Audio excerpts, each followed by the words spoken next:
Hello and welcome to the third round of the Orienteering World Cup 2026.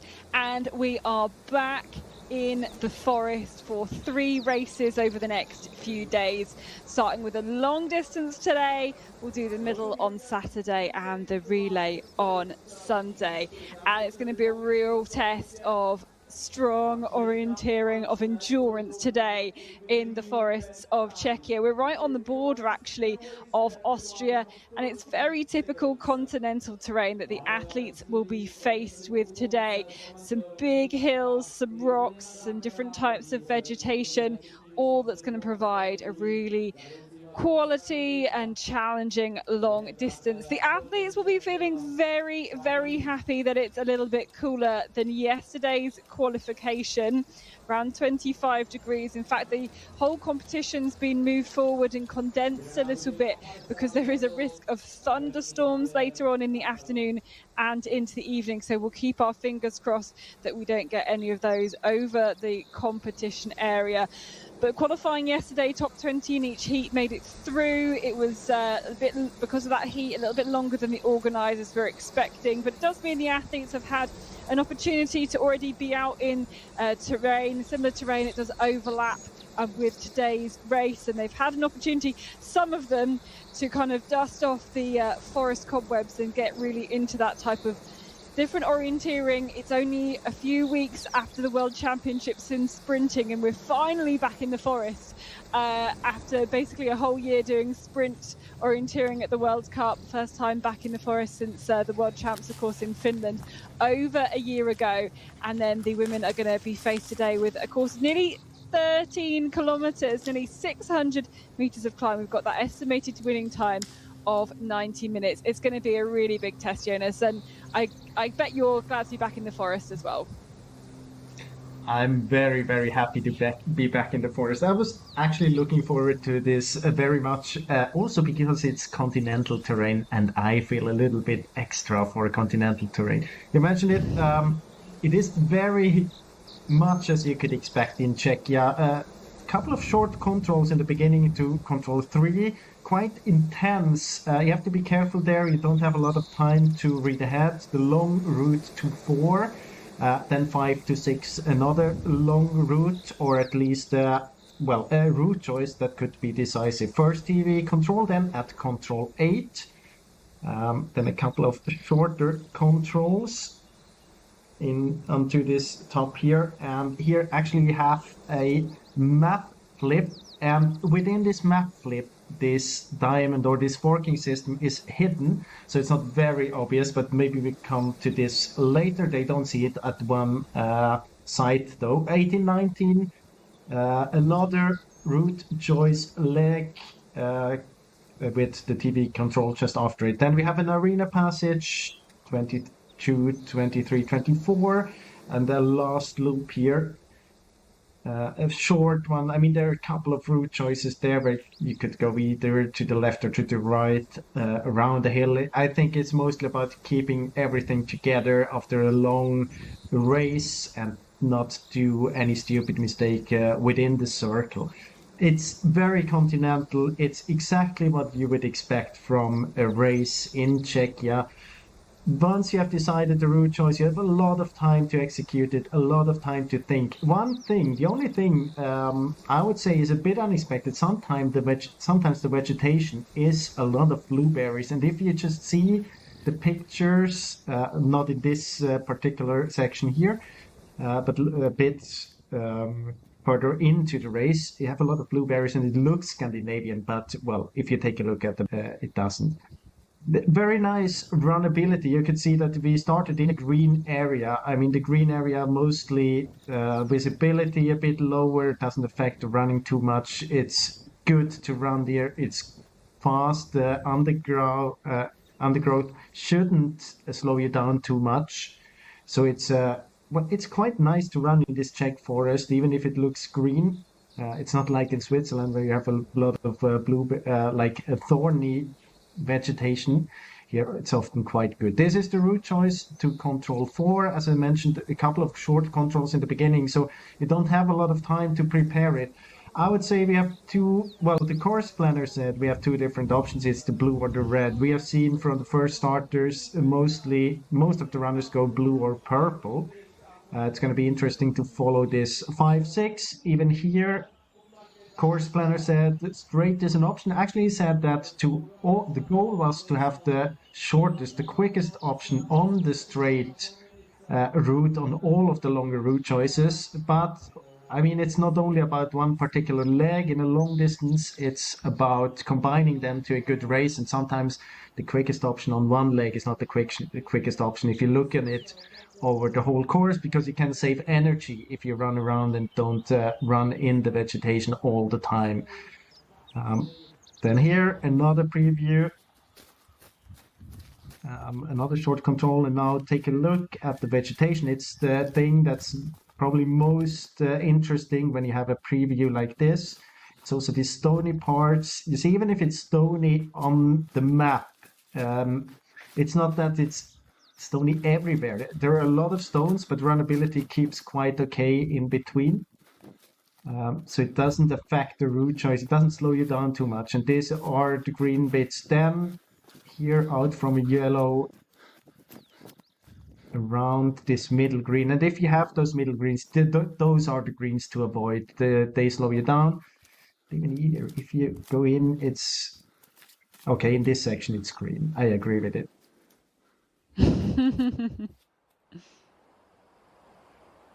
Then the last very long leg, 18 to 19. I mentioned it before. Even here, the course planner planned it in a way that straight should be quickest, isolated on this particular leg. We have seen now from the early GPS or the early runners that many choose to go the blue option, but as the race is going on, we might see runners go straight or the red one as well. But I mean, the red one is really, it's much further to go. And of course, you have a bit of path and everything, but it's distance-wise, it's a lot to invest.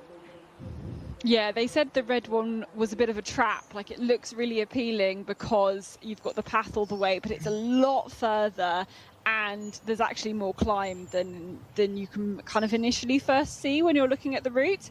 Anyway, here's the start list then. We've already had lots of runners out in terrain. We've only got the last few still to start, and only a 2-minute start interval. That's because the race has been condensed because of those risk of thunderstorms later. And we've got loads of kind of first-year seniors or juniors, in fact, running in kind of the first half of the women's start list. It's going to be really interesting to see how well they do. We've got Lucy Didrikova there, just won a bronze medal in the World Champ Sprint. She's a first-year senior, and I guess she could be amongst some of the favourites today. Yeah, I would say so. I mean, she knows this kind of terrain very well. I would put another first-time senior there as well. Freya Järn, a very interesting name, also started early. If I look at the results, they're very even after 40 minutes of running, so that's going to be interesting. As we go further down the list, I would say, the biggest favorite must be Simona Aebersold. She's very familiar to continental terrain as well. She has proven that she's in great shape, but as you mentioned, there are other names to it. I would say the Czech runners are going to be interesting to follow. So not only Didrikova, but also Roturier and Karlova, who had a good qualification yesterday. And then, of course, other quick runners like Sanna Fast or Pia Janvik can be up there in the fight for the medals today as well. Yeah, all of the Czech team qualified through into the final, apart from one person. It was the same too in the Swiss team and in the Finnish team as well. So you're going to have lots of Czechs, lots of Swiss, Finland, of course, and Swedes into the mix. This is our first chance of kind of getting a little look at the route then in towards split control number 1, which is the 8th control, if you're looking on your maps. And at this point, you can see pretty nice and runnable here in this section. So by the time the athletes have got here, they've already done 2 of the big long legs. And I mean, look at the runnability here. It's like running in a park forest in bits. In forest like this, we're running in. She's running in the slope, so parallel to the slope. Usually, when you have green areas parallel to the slope or a bit stony areas in continental terrain, it's really something to avoid. But here, I mean, it's just great runnability. Yeah, as you can see already. Oh, I'm just watching. What's She's she doing hesitating. there? I mean, there's so many advertising like stuff around you that you should be very sure where you are. Was she just checking that she'd got the right control? You know, checking it wasn't the men's control or something like that. Maybe that was what the hesitation was. But as you can see there in the graphics, Lucy Dietrikova was the fastest at that point, and this is her start from earlier. First year senior, she's taken, I mean, she had a great Junior World Championships 2 years ago when they were held in her home country in Czechia. She won the long and the middle distance race there, and she's made a great start to her senior career, of course, taking the bronze medal in the sprint at the World Champs just a few weeks ago, and very attacking, of course, out into her start. Now, the start list, even though she won her heat, she is starting very, very early because the start list is done by the world rankings, not by the qualification. So as you can see there, look, Lucy Dietrikova and Freya Herner, as you mentioned, those two with quite a decent gap over the rest of the field at this point. I think for us, actually, to follow the race, it's a good thing that we have this world ranking base start list, because now we have two very strong runners early out, and we can compare and get an indication about how quick you have to run in order to get a good result today. Because I expect the two of them, both Freya Järne and Lucy Dietrikova, well, maybe not on the very top, but high up the result list.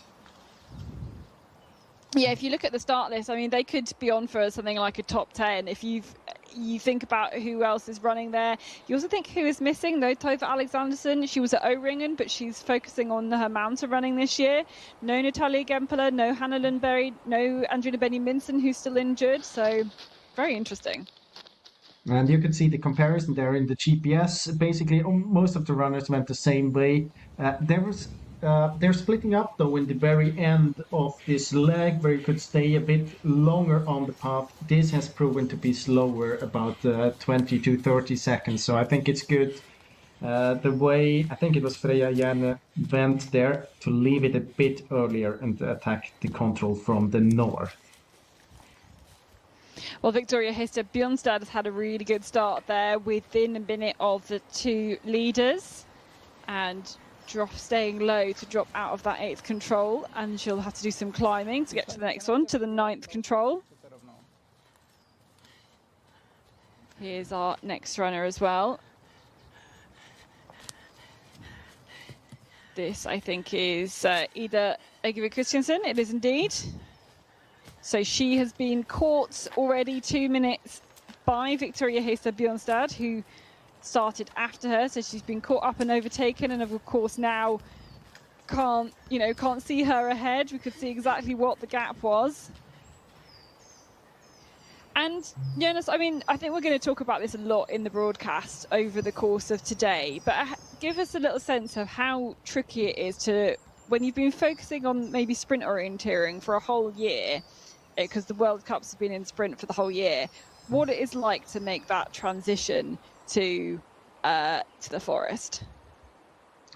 I think it depends a bit on the runner. I think for the continental runners, it's a bit easier compared to the Scandinavian runners, because, well, you don't have to adapt to kind of the terrain as well. But if you look at the physicality of how they train. If you, for example, Kasper Fosser is a very good example, who has been focusing very, very much on sprint the last year. He has been the best orienteer in the world for a couple of years now.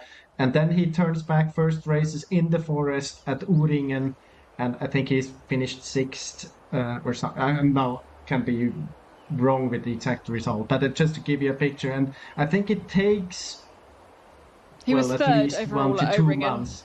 Okay. It takes 1 to 2 months to really adapt to kind of your body again to to be running in the forest. And I think that's a big, depending on how seriously you only focused on sprint, this is a very big change to make. And then, of course, also the technical bits there, it might be a bit easier to switch to continental terrain because it's not that much about this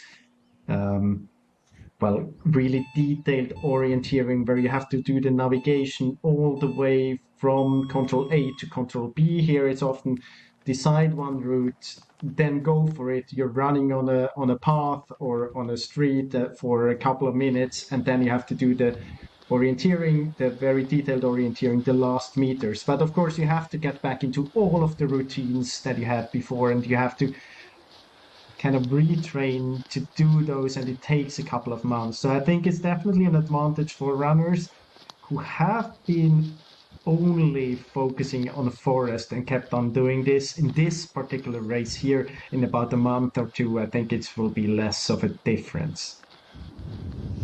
Yes, exactly. It's that very small gap between the sprint races and the forest races. Now, this is Lucy Semakova, and she is taking a very different route here to control number 8. When we saw the others come across earlier, you can just see how the different approach. She's gone much straighter and dropped all the way down to the bottom of the valley and now has to climb up. She's in the white now, but you could see previously there was the green on her left. She was in some of the open, and now she has to do quite a lot of climb into this control. In my opinion, that's a mistake. I mean, we have seen how good the runnability was in the slope. She should stay in the slope there and run parallel to it. There's no reason to go. I mean, she was on the correct height, and then she dropped 50 meters and has to do it again. She's going to lose more than a minute on this. Yeah, so a good start, but yeah, she's definitely lost at least a minute on that one. Yeah, I mean, she was 40. No, she was ahead of. Now, let me see. Now I lost her here. Yeah, I mean, she was ahead of Jan and Dietrichova before at the TV control, and now she's behind. So more than a minute of time loss. So here's our first starter, and in fact our first finisher as well. Janka Mikes from Hungary, and she was actually third in her heat yesterday in the qualification. She's still a junior. She was second at the Junior World Champs, the middle and the long distance race, but with so few world ranking points, that's why she has started first. So a time there of 2 hours.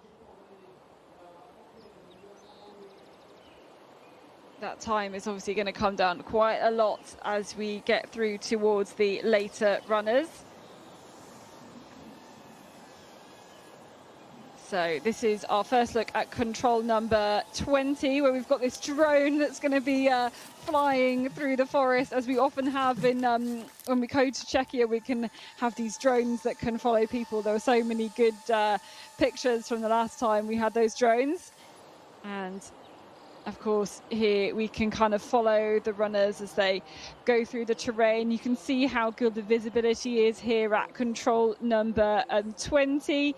There is a bit of a route choice. They said from 20 to 21 as you kind of drop down to the path here. Do you then drop straight into the terrain and kind of go north of a whole load of rocks and then approach, or do you stay further along the path and then drop down through the white? Very interesting smaller route choices here. Let's have a look at some of these athletes then. And look at Hannah. I mean, she went into what you called before the trap. She went all the way to the left, and we can see it. If I isolated this leg on the GPS, and she lost about 2 minutes compared to Mulichkova. So a big time loss here between 18 and 19. Okay, here is Maya Sianoya then on her way to split control number 1. So that is the 8th control. I mean, I'd have typically thought of Maya Sianoya as a forest orienteer, but she had a really great sprint season this year, especially at the World Cup. But I'm sure she'll be glad to be in the forest now.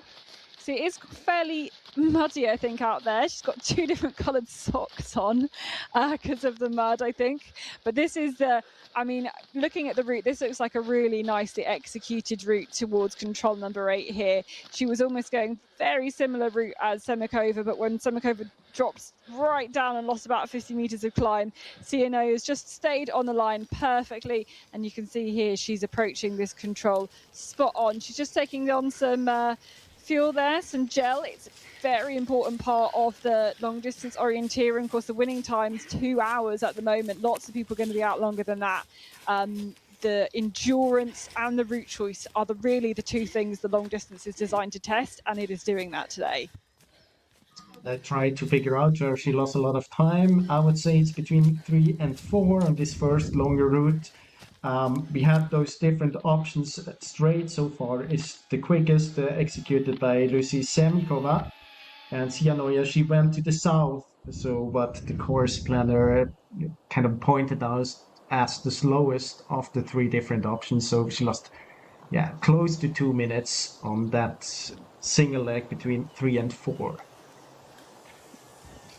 Okay, this is Evelina Janaho, first-year senior from Finland. Lots of junior world champs top 10s, and she's going to be come into second place here at control number 20. So Malichkova into the lead at that point, and looking fairly decent. So you can see her really looking up, looking ahead to see the track that she's going to drop down into. Looks very well prepared at this point, and will drop down nicely. Ooh, Sanna Fast has just made a big mistake to control number 4. That's interesting. Sanna Fast from Sweden.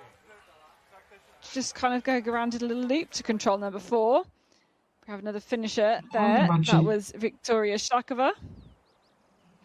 It looks almost as if but that can't be. I mean, it's a very strange mistake because she was exactly on the right. I think she thought that she was on another path there.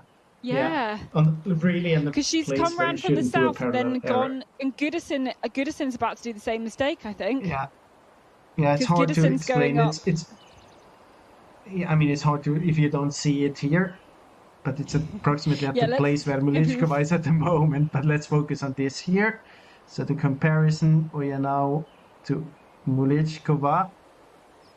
They are synced, so you can see that it's so far a bit quicker to go to the right and not the straight option. But of course, this can change when we get a bit further down the starting list.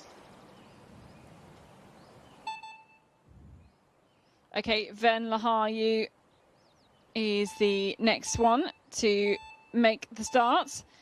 The Finn, former European long distance champion. That was back in 2022 in Estonia. She tried to give the sprint season a real good go, but was just not quite working for her this year. So she didn't compete at those world championships. She made that switch to the forest earlier. I wonder if that's going to pay off for her here. This is Denisa Kralova, second fastest in her heat yesterday.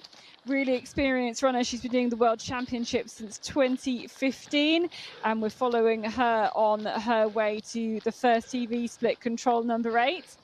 And she stayed really high on this control here. She really doesn't want to be losing and then regaining that height.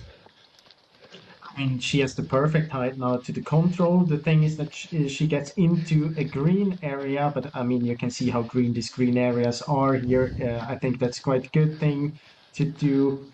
Well, in my opinion, that's a good execution of this route. You could have dropped a couple of meters maybe and then kind of reclimb it, but I think it's okay. It's much better compared to, I think it was Semikova before. Yeah, absolutely. And you can see here some of this light green is very, very close to white. It is very, very runnable. The middle green, the darker green, that's obviously going to be a bit more tricky for the athletes. And we're really close to the control here. You can see it's getting a little bit rockier. She should need to drop down towards the Crag here into the control.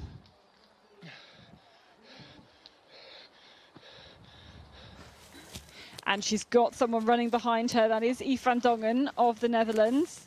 Here she comes, just punching the control there. And a new leader then at the finish, Mlichkova. Kralova, she lost about a minute on to control 6, this route choice, when she stayed a bit longer on the path and attacked it then from the south to control. That's the thing we have been talking about before, where you can split up, runner split just before the control, and you can either attack it from the north or from the south. She lost about a minute there. So we've just had Malichkova taking a new fastest time at 1 hour and 50 minutes. This is Bogla Kachako, number 8, finishing here for Hungary. Into second place at the moment. It's early days still in this race. Here's Katrin Müller, number 4. You can see she's been caught up quite a lot by some of the runners starting after her. So 13 minutes down at the moment.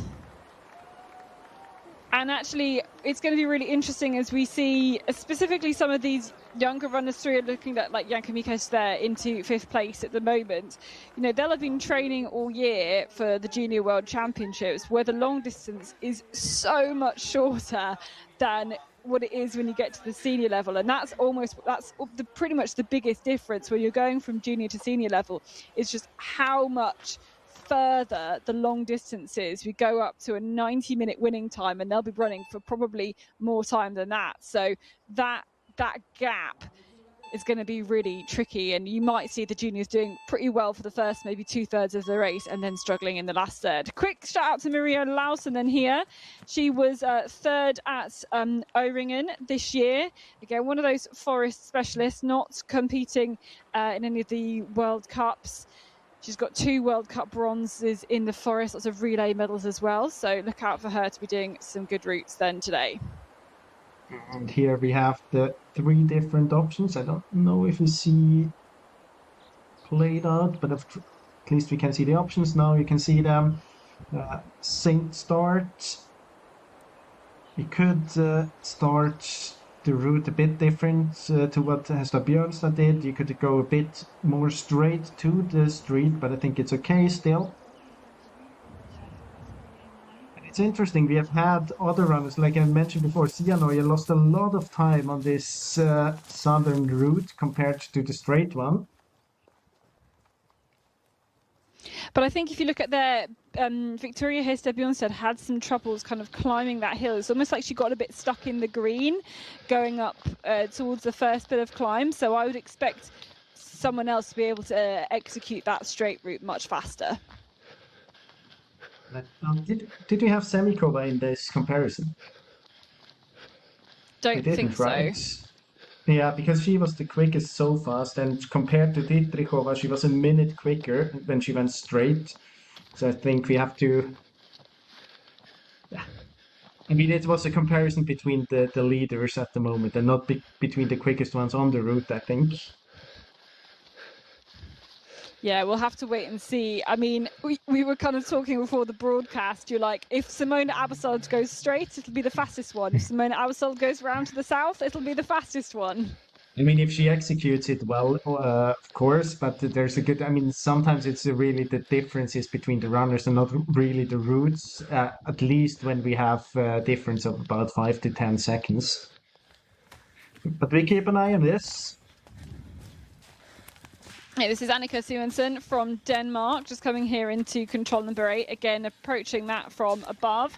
Her best World Cup so far, 25th, so hoping to improve on that one today. She's 3 minutes down on Dietrichova, who at the moment is on that long leg through to control 19, so we'll see her at 20 very shortly, but she's gone the long way round. Let's have a look at then 5 to 6. Mm-hmm. Again, here we have interesting here. And we're going to hear, I think, an interview from Malichkova. How was your race? My race started really bad. I did quite a few mistakes at the beginning, and I think some bad road choices. I don't know, but I think they weren't the best. But after like sixth control, it got better, and then it was pretty fun, and I felt confident after that. And you're running on home ground. What was your feeling for the terrain and the courses today? Yeah, I think it was quite normal Czech Forest, so it was nice to do like this big event in the home terrains. And what do you hope for today, result-wise? I have no hopes for the results. I'm happy that I'm in the finish, that I'm alive, and that the result is not that bad so far. We're happy that you're alive as well, Marketa. Thank you so much. Thanks. It's always something. I think a very relatable feeling, I think, for a lot of orienteers, like, I've made it, I have done the race, I have not been too bad. Yeah, I'm happy to have completed the race here. Oh my goodness me. Anyway, well, I mean, she's making her senior debut here on the home terrain. This is Hedvig Vabin Gideson here. Watching her switch back into the forest. It's going to be, I mean, she made such a big improvement in terms of her sprint work this year, winning both the knockouts. It's going to be really interesting to see how that progresses through into the forest. But as you can see, already 10 minutes down here, and we're heading on the way to control number 20. Yeah, I think it's much more interesting. Actually, you mentioned before Dietrichova on the way now to the second TV control, but Freya Järne already at the arena passage, and I mean, I think she was ahead of Dietrichova, so she's not that far to go on this course, and she's still doing a great job here. So this is going to be interesting to follow. Yeah, as you see, Freya Järne's gone into the lead here at control number 20. It was Melichkova, so Järne has gone faster. We'll see her very soon, as you mentioned, through towards the finish. And follow her on this drone shot. You can see it's a little bit of undergrowth swimming to come down here towards the actual control. Very, very close. She's got Lily Grosbear ahead of her. And Gideson there into 11th place, nearly 12 minutes down. This is what I meant with the routines and the flow you have when you go to the control. I mean, in sprint, you would never see her stop at the control and look at the map. She would be 100% prepared. You could see that she... We'll see runners attack that control a bit quicker and leave it a bit quicker as well. She was hesitating a little bit, and then she was not 100% prepared. I think this is going to look different in a month, but she is one of the runners, I guess, that had a lot of focus on sprint this year, and she made a big step physically as well. So now she has to transfer it to the forest as well. So Eva Ernhagen Jorgensen wasn't doing much sprinting today, and this is a really good run from her. She was second in her heat yesterday in the qualification. As you can see, she's going to go into third position here. But look at that gap between Järne and Melichkova, who's the leader at the finish at the moment. It's over 4 minutes. And back at the finish now, Janne Thorholm Osheim from Norway. Very big Norwegian team. All of the Norwegian women did qualify through to the finals. 3 of their men missed out, but a full house for all of the women. And she's going to be here very close to the time, well, a couple of minutes off the time of Melichkova, into a clear second place here. I mean, when you're coming through, you know, you've done so much orienteering, you've got that arena, like a long arena passage that you can kind of see on the pictures there, and then that extra route to go. That's really, I think we'll start seeing a lot of people kind of going up and down in the results, where you'll get people who have paced it well, who have fueled well throughout that race. So really interesting to watch. Here we're back at the start then with the big favourite for today's race. Of course, she's the 2 times world champion in the long distance. She's just added a sprint world championship to her collection. And she made a good transition, did Simona Aebersold, into the forest. She won O-Ringen. And she's, I'm sure, very much looking forward to be back into the forest. We'll be really super up for this race today. This is Lucy Dietrichova, and we'll follow her then on her way through to control 19 and then to 20. So you've got these big rocks. She's kind of following this line of rocks in towards the control. We'll pick her up at the next control. And these two athletes were really close together at control 8, but you can see Hyena and Dietrichova, the gap has grown now here. And I think a big part of that will be this route choice through to control 19. Yeah, This is the 19th indeed. control. I mean, the route choices, they are very important. I mean, I think runners on the same route won't differ too much, but of course, if you go in different route choices, you can lose a lot of time. And if we compare this isolated 18 to 19, they were about, well, Jana was 20 seconds quicker. She went something in between the left and the middle route. Probably not the quickest option either. Mulichkova was quite much faster, 25 seconds on the route. So there's room for improvement for later starters.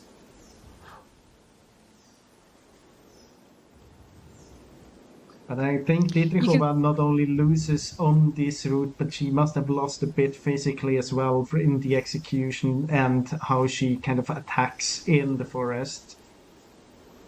You can see she's got quite a stop and go kind of style here as she's going through the forest. I mean, part of that is it is a 1 to 15,000 map. It's like stopping to be able to read the detail on a complicated control like this. It kind of shows that she has been focusing a lot on the sprint recently, I think. Oh, she's just looking around for the control. There we go.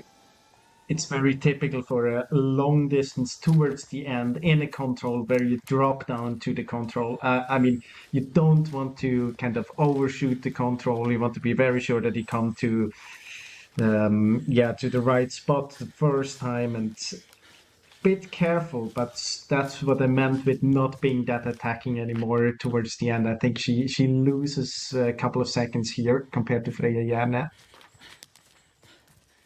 So Alva Sonesson here on her way into the 8th control. She's stuck very close to the line to get to this control, but she's already 7 minutes down. She's probably better as a sprinter, but Jonas, I don't know whether you can see where she's lost all that time. So Sonesson was already behind at control number 4. Let's take the different route choices then from 5 to 6. This group here mostly going around, and then Hyena doing a great job to approach that control from below. Sonesson goes straight, I think loses a little bit more time, but she was already behind at control number 4. She did a mistake at control 1, about a minute, a bit more maybe. Yeah, and then probably not the best option to control 4. To control 6 it is. Okay, let's go back to the start then. This is Ida Happala. So we've got, after Ida starts, you've only got one more athlete to go out into the terrain. She was 14th in her heats, got top 10 in the Forest World Champs before. In fact, the World Champs in Finland, a couple of top 10s there. And the start list is done. They've taken the 10 top 10 top runners in terms of the world rankings and then randomize them within that group of runners. So the last 10 in that, the best 10 ranked athletes, but not starting in world ranking order. So we've only got one more athlete then to get out into the terrain, as we've now had a few more runners in towards the finish. We had 9 runners finish so far out of a start list of 61. So all the athletes really getting their campaign underway. Let's have another comparison then of these routes from 18 to 19, because at this point, as you can see, Hyena was already ahead of Dietrichova, and we'll have got a little bit more ahead on this route choice. They're not synced at control 18, so they're not starting at the same time. It makes it a bit harder to compare them, but look at the difference here between the routes. Yeah, they're going something in between the two different options. As I mentioned before, due to the GPS, Jan is about 25 seconds quicker on this one compared to Dietrichova. So Anna Dukorn there, and this looks like Frida Wikström. Yep, both of them punching there. So about 3.5 and 5.5 minutes down. And that is control 8, both of them in and out very quickly. but Anna Djurgården is the faster of the two athletes there. She's caught up on her Swedish competitor. Jana Petrova then on her way to split control number 2 to control number 20. Yeah, really good success for the Czechs already in terms of qualification for these two individual races. So yesterday's qualification served for the long and for the middle. And now she's dropping down towards this 20th control. You can see suddenly you get into some undergrowth and you absolutely can't see anything through this kind of like beach copse. It's all very small trees, really hard to see. And wading through here, but she's very close to the control.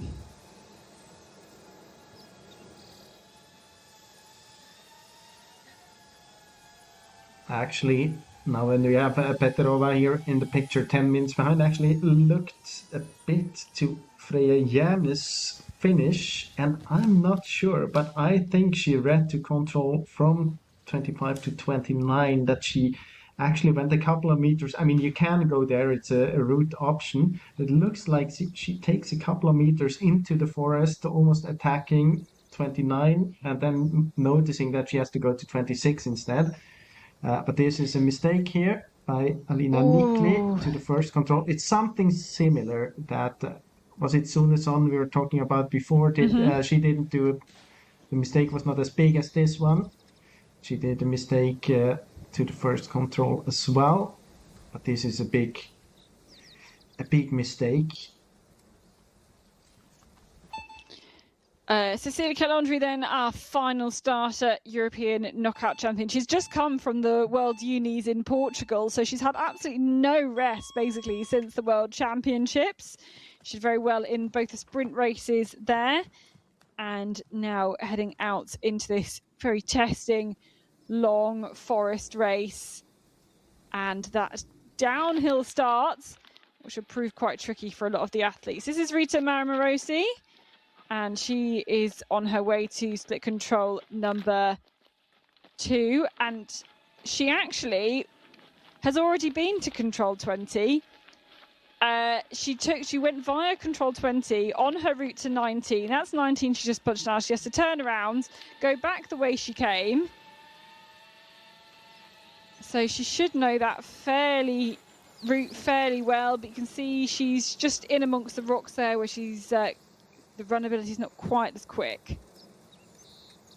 Maybe just to finish what I said before about Freya Järne, double checked it. She lost 2 minutes between 25 and 26, so there was definitely something she did there.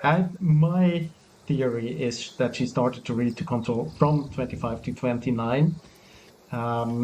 But maybe we can hear a couple of words from her then when after finishing. But she lost 2 minutes there, if my GPS analysis is right. And I guess this is the type of mistake you would expect to see from a less experienced orienteer at that end where it gets super tricky. You were kind of talking about it before, like I was saying, the navigation's not that hard, and you're saying when they're tired at the end, yeah, exactly. Get tricky. I would not really say it's a mistake you see from a not that experienced runner. I would say it's a mistake you see from a tired runner. Yes. But of course, yeah, well, they absolutely. maybe go hand in hand then. Okay, so Maramarossi was about 10 minutes down. Let's see why. This is the phi loop then here. And there we go. Mistake to that control. Just too high. Is it 17 or? Is it 17? I think it's 17 where she's making the mistake. Yeah, and then another mistake. Well, not 17, but this control in order. 17 is when she gets there last time. But yeah, double mistake there. Then there they have the map flip. So now they see the second part of this splitting option. See if she gets control 17 second time. Yeah.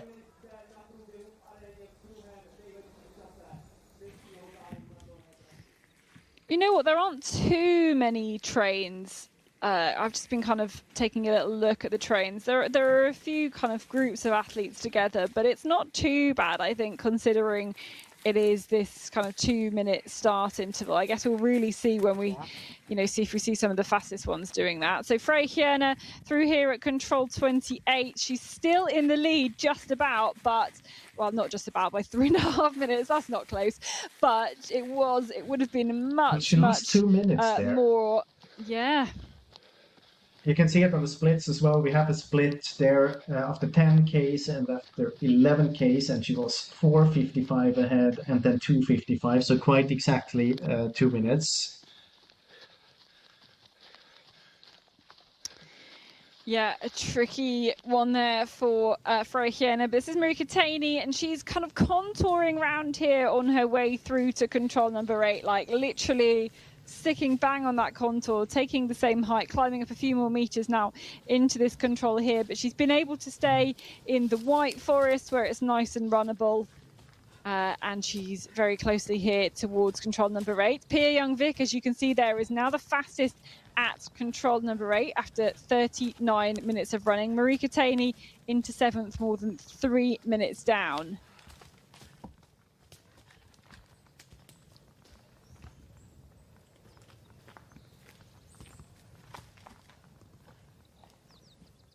Let's have a look then at these routes, including Marika Taney's there as well to control 4. Pia Young-Vik, as I said, was the fastest now at control 8. She climbs very directly. I think a nicely executed climb there, I think, up towards control number 4. And she gets there first. There we go. That's why Pia Young-Vik's got such a good time. Oh, bit of a mistake, though, into actually a proper mistake into control 5. I can say that to control 4, Pia Young-Vik was the 3rd quickest runner. Lucy Semikova was about 23 seconds quicker, and Simona Aebersold half a minute. Aebersold went to the southern route as well, so all the way around on the street. You can see that the runners who stay a bit higher up there, they have better speed to control 8. This is Tuva Östangård on the way to the finish. On her way to the last control. Yeah, it's a long run through the arena here. It's a bit mean to be really trying to push on these last few stages here. And this is the car with the last control here, which she's working hard. It's going to be outside the top 3 by the end. But Tuva Östangård coming in towards the finish. She's a first-year senior, making her senior debut for the Swedish team. And we'll just be under the 2-hour mark here.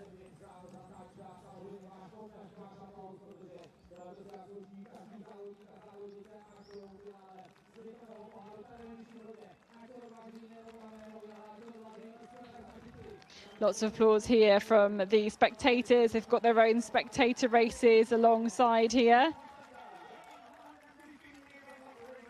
And into 4th place. You can see you've got runners from some of the other finals, the B finals, the C. There's even a C final for the men. So those athletes kind of finishing alongside the others here. They've got a bit of a shorter race. Here's Venla Harju. Let's see how the Finn's been getting on as we follow her into split control number 1. That's control 8 if you're following along with the GPS tracking as well.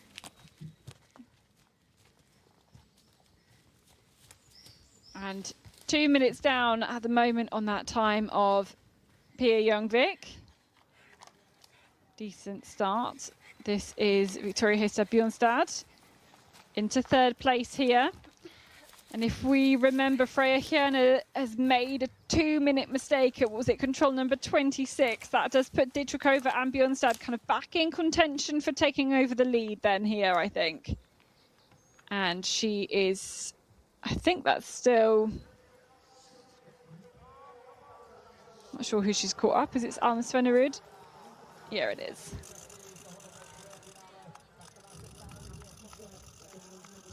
Karina Hreni on her way here into the finish, looking for 6th place.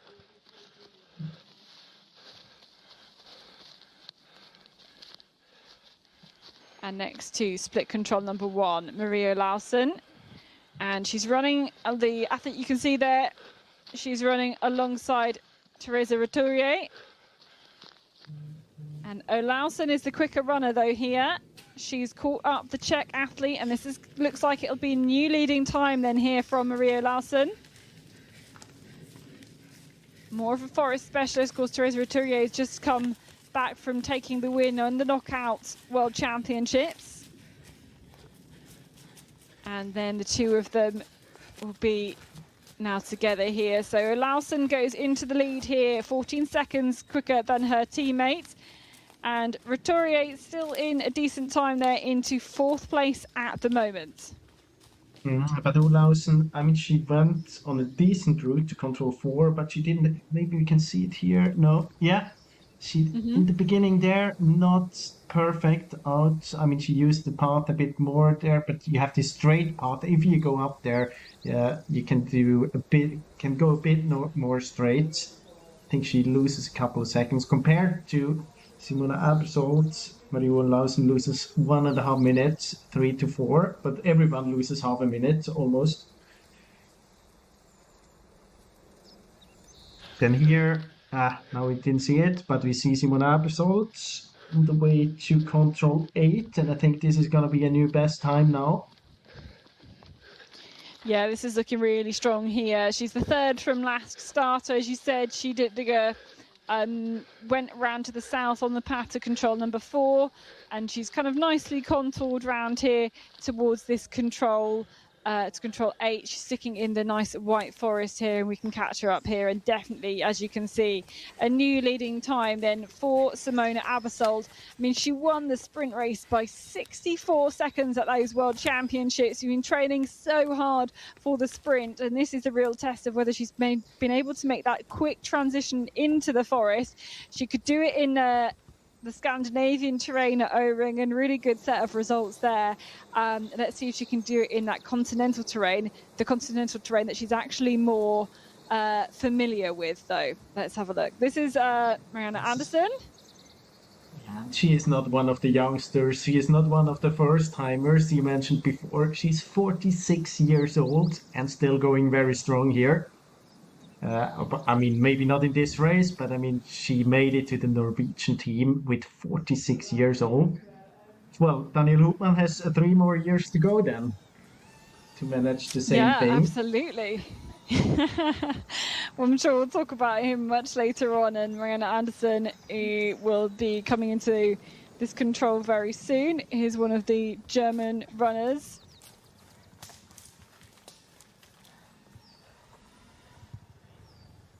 Birte Friedrichs, I think that is, who Anderson is about to catch up. She'll be the next athlete dropping down here.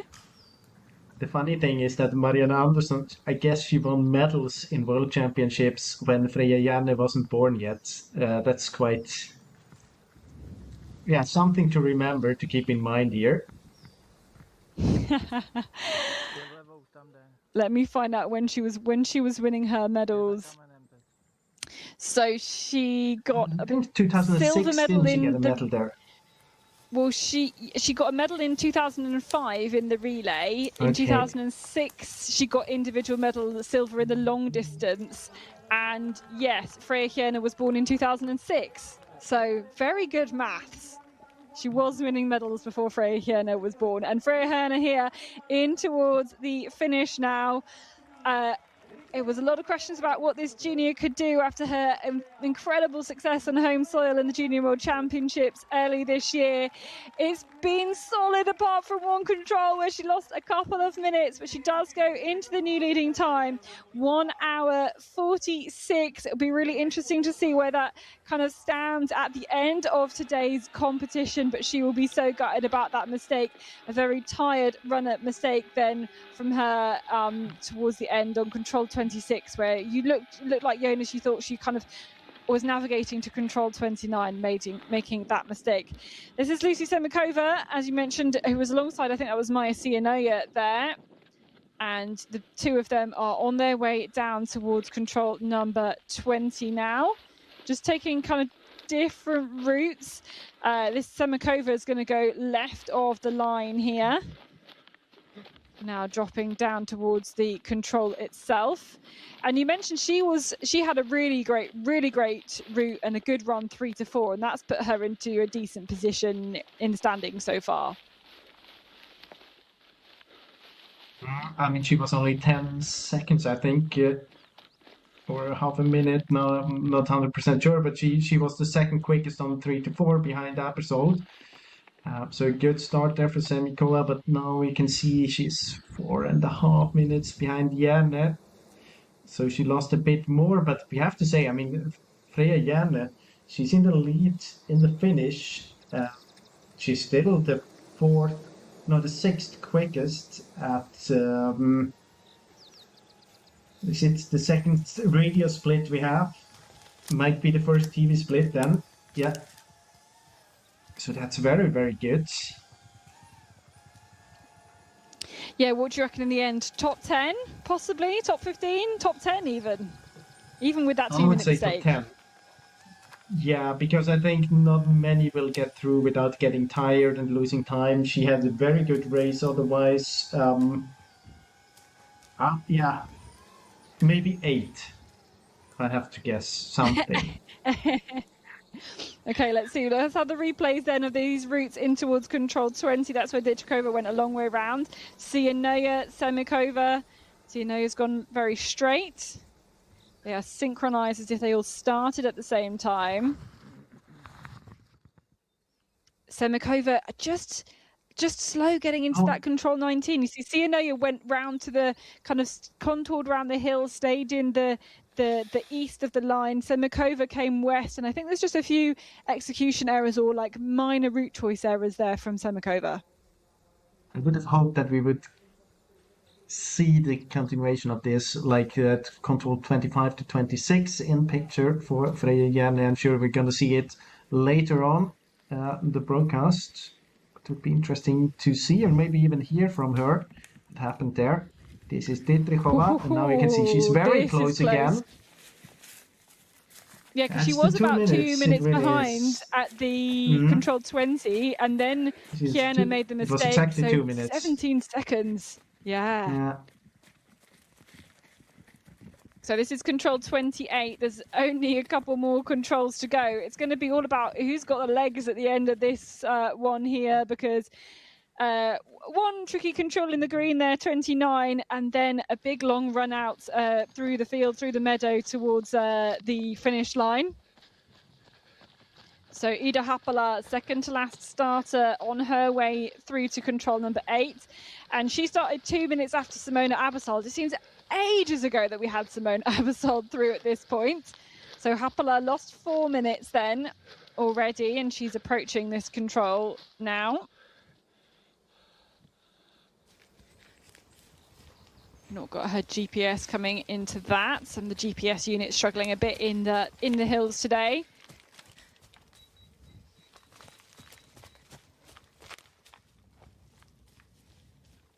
There she is into 13th place. Nearly everybody through at that point. Just Cecilia Calandri on her way to go. Let's have a look at Haapala's run then, because clearly something has happened for us to be 4 minutes down. And actually, it's quite a tricky start because you have a downhill there to the first control. You have to get used. She was so close. Yeah, you have to get used to the green areas, to the vegetation, especially runners from Scandinavia maybe. But we have seen Swiss runners doing mistakes here as well. But the green is mapped differently to other places. You can see that often it's mostly visibility where it's slowing you down, which you would not really need to map green, but it's very typical to do it like this in Czechia. Here we have Králova with a mistake to control 20. Yeah, has she got 19 already? She's on the way to 19, I think. It doesn't look like around 20. There's a hill, so not that many possibilities where you could be. It's quite irritating with both a drone and a camera operator around here. I'm a bit surprised that she's hesitating that much. There are not that many hills on the map.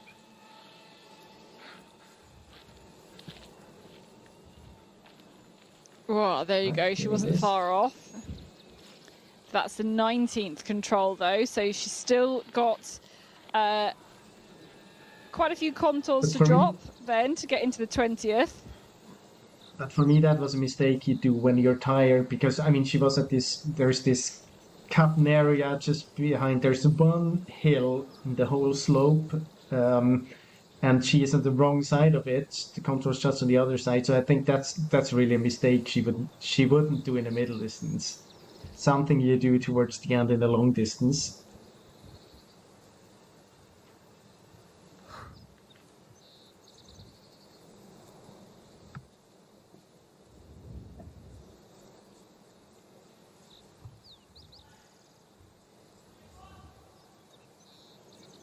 Yeah, and she's really wading through these trees now here, dropping down the hill.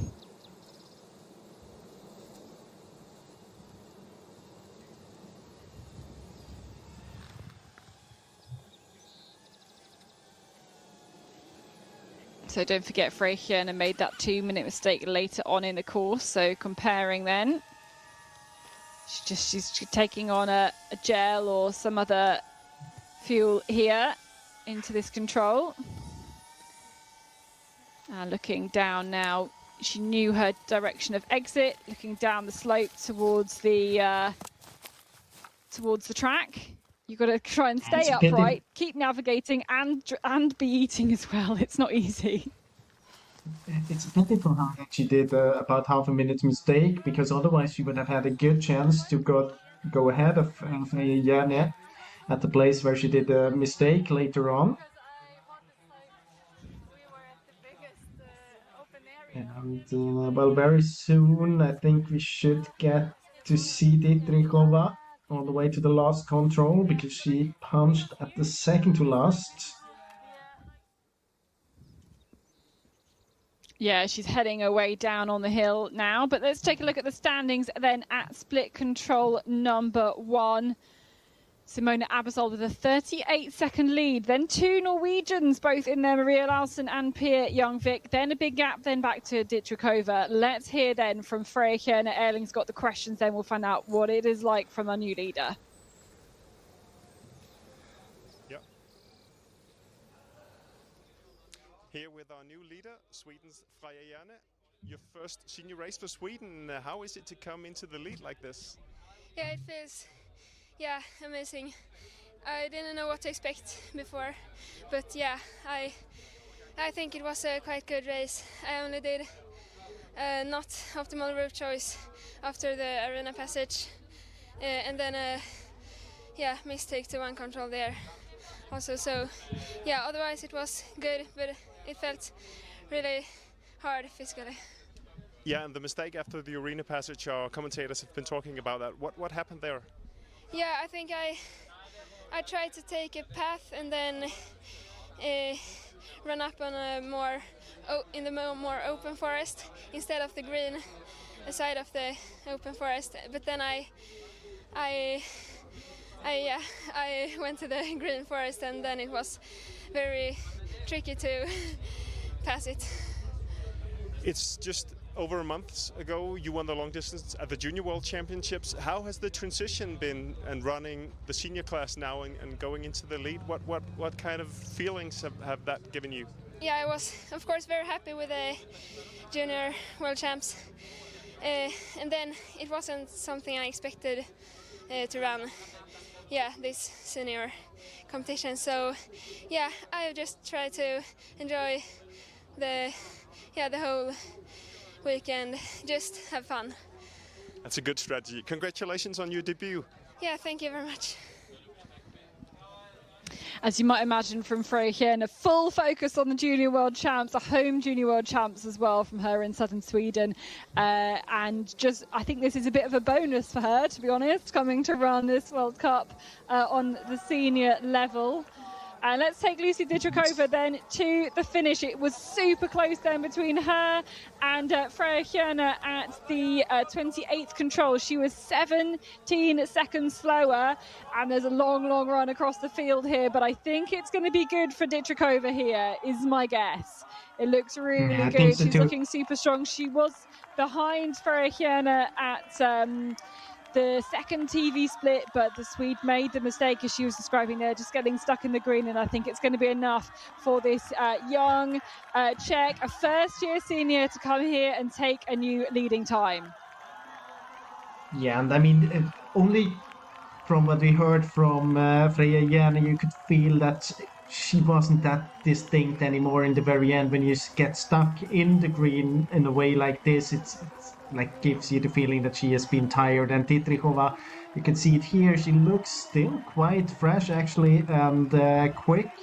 So very good performance by both of the youngsters here, Didrikova and Hjerne. And well, I think it's going to be top 10 for both of them today. And you said it's a big plus for Freya Hjerne. I say it's a big plus for Sweden, and it's a big plus for Czechia as well, that they can add runners, youngsters like Didrikova and Hjerne into their group, and they're giving results directly. And this is both of them very, very promising runners for the future. And I mean, Didrikova already has a medal from the World Championship, so well, so strong runners we can witness here as juniors in the elite races.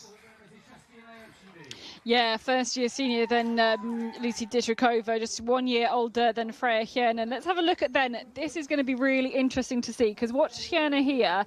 She kind of says she's trying to go the path, but gets stuck in the green, I think she basically. tried to get through the green to this small path and then attack from there. It looked like she would be attacking 29. So I think she was running up there trying to get this small path, then changed her mind because it was so dense. We could see it in the preview that sometimes just behind the green areas it's very dense, and you have fallen trees as well. So I think she changed her mind, backed out again, and she was too tired to fulfill it. Yeah, it's kind of you're taking a gamble there on the green being okay, and then she's getting stuck with the green thing not okay at all, and it really lost time in trying to find the passageways through. Lily Graber coming in here just inside the top 20 here, and I want to come back to what you were saying about those juniors and young athletes coming through and making a really big impact on the races here. I mean, that's the kind of thing we were seeing Simone Abersol do when she became a senior, and Casper Fosser as well, the two of them, and it's so hard to do. We really don't see it very often. And especially we don't see it very often that we have two runners within 1 or 2 years doing exactly this. So that's, it will be very, very interesting to follow both of them. And interesting as well, I mean, usually they first have the breakthrough in sprint and then in forest. Didrikova, of course, she had the breakthrough in sprint, but I mean, if this isn't a breakthrough as well, or at least a very good result, then I don't know what a very good result is. So I think they are already potentially among the best 10 runners in a forest race as well. Maybe then we can argue that if you would get into a terrain where you need to have technical focus for 90 minutes, it could be a different thing. But still, I mean, not everyone is able to handle a continental terrain in a way like this, especially if you come from Sweden and you don't really have been training in continental terrain all of your life. It's very, very impressive to come here and show a race like this in the first ever senior race you do. So I take off my hat for Freya Hjerne. So Annika Simonsen from Denmark here, we just saw her there at control 20, see mistakes in the phi loop for her. That's actually where a lot of our latest starters currently are. Olausen, Kalandri Hayu, Ritorie Taini, everybody is in that little phi loop now. And then we'll see them when they get to controls 19 and 20 again. This is Victoria Hester Bjornstad. on her way towards control 28. I mean, a quality runner, and she's in third place. But let's hear from our new leader then at the finish. Erling is willing to talk to Lucy Dietrikova. Here with the new leader on the long distance, Lucy Dietrikova. Tell us about your race, Lucy. Yeah, I think it was my first proper long distance. It was really long and tough, but I'm satisfied with my technical performance. Yeah, I don't know what about route chases, but I chose route chases and I used a lot of paths. Yeah, I'm satisfied, but it was really tough physically. And it's been full focus on sprint in the spring. You had a bronze medal in Italy at the World Champs some weeks ago. Now you're in the forest, you're on home ground in Czechia. How has that been? Yeah, actually my goal wasn't sprint World Champs. I was really looking forward to this competition. And yeah, but it was quite tricky to reorient back to the forest. But yeah, I think it can suit this forest to us. It's on our home ground. Yeah, so I think I did well today. I think you did well as well. What do you hope for today? You're in the lead now. What do you hope for? I think that the best girls are still in the forest, so I have to wait.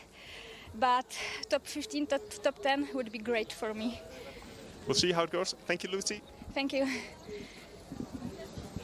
Top 15, top 10. We think she's on for it. Let's wait and see with our best top-ranked athletes kind of still out there in the terrain. But when it's been a year since, we've had those last really top forest events on the World Cup and the World Championships, athletes and young athletes can develop very quickly. So they can start off with not very many world ranking points, puts them at the start of our start list.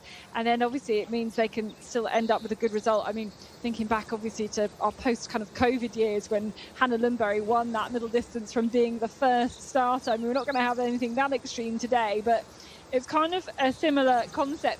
But interesting as well, Jonas, that she was saying that actually she wasn't really focusing on that World Championships this year. She was kind of more excited for a home race like this. It's a bit surprising as well. I don't know how much she really thought that she would make it in the team then, or if it came as a surprise as well. But maybe she didn't want to put like full focus on a sprint like when she's first year senior, and well, her whole career is in front of her. She can develop very much in both sprint and forest, so it might be kind of something like this. But well, maybe Erling will get her in a podcast later on, and then we will hear more details about her career planning. But this is Pia Young-Vik, and she's on her way down to control number 20. She's in a bit of a train here. This is her teammate Anna Dyrkorn and Frida Wikström, I think, here. But she's by far the fastest runner of this group, and the time is looking good here. You can see some of those advertisements. You know she's super close. And yeah, she's an athlete that, last season in terms of this season and last season in terms of the sprint, she really stepped up, and it's going to be really good to see what that means for her in the forest now. And at the moment, there we go, she's got a 3.5 minute lead over Freya Hjerne. This could be a really big new lead if she keeps that end bit, nice and controlled, doesn't make mistakes. But she's in a group of 3 there. I mean, that can mean that 3 Exactly. eyes all together looking for the control. It can mean it's really distracting, and they're all gonna make a mistake. So it's how that group behaves. It's even 6 eyes if they're a group of 3, and well, it definitely helps, because when you get tired and you have other runners around you, then it gives you kind of. It makes you calmer, I would say, and she is definitely the strongest of the 3. But even Dyrkorn and Wikström are strong runners as well, so it's not that they couldn't help in delicate situations. So I think it's a very good situation for her, and I would be very surprised if she would give away all of her advantage here on the last loop. So Alva Sonesson there through this control. Not in amongst the leaders. We saw her make a miss to control number 1. But we're on the kind of finish section now. We're looking for Rita Maramarossi from Hungary on her way towards the finish. We've got Victoria Hestad-Bjornstad also on her way from the previous control as well. Maramarossi, as you can see here, she made quite a few mistakes in the fly loop. I remember seeing like a few controls, kind of 17th, 18th controls, really having some troubles. And so she's going to be seeing if she can make it into the top 10 here, but already more than 10 minutes behind our leader, Dietrikova.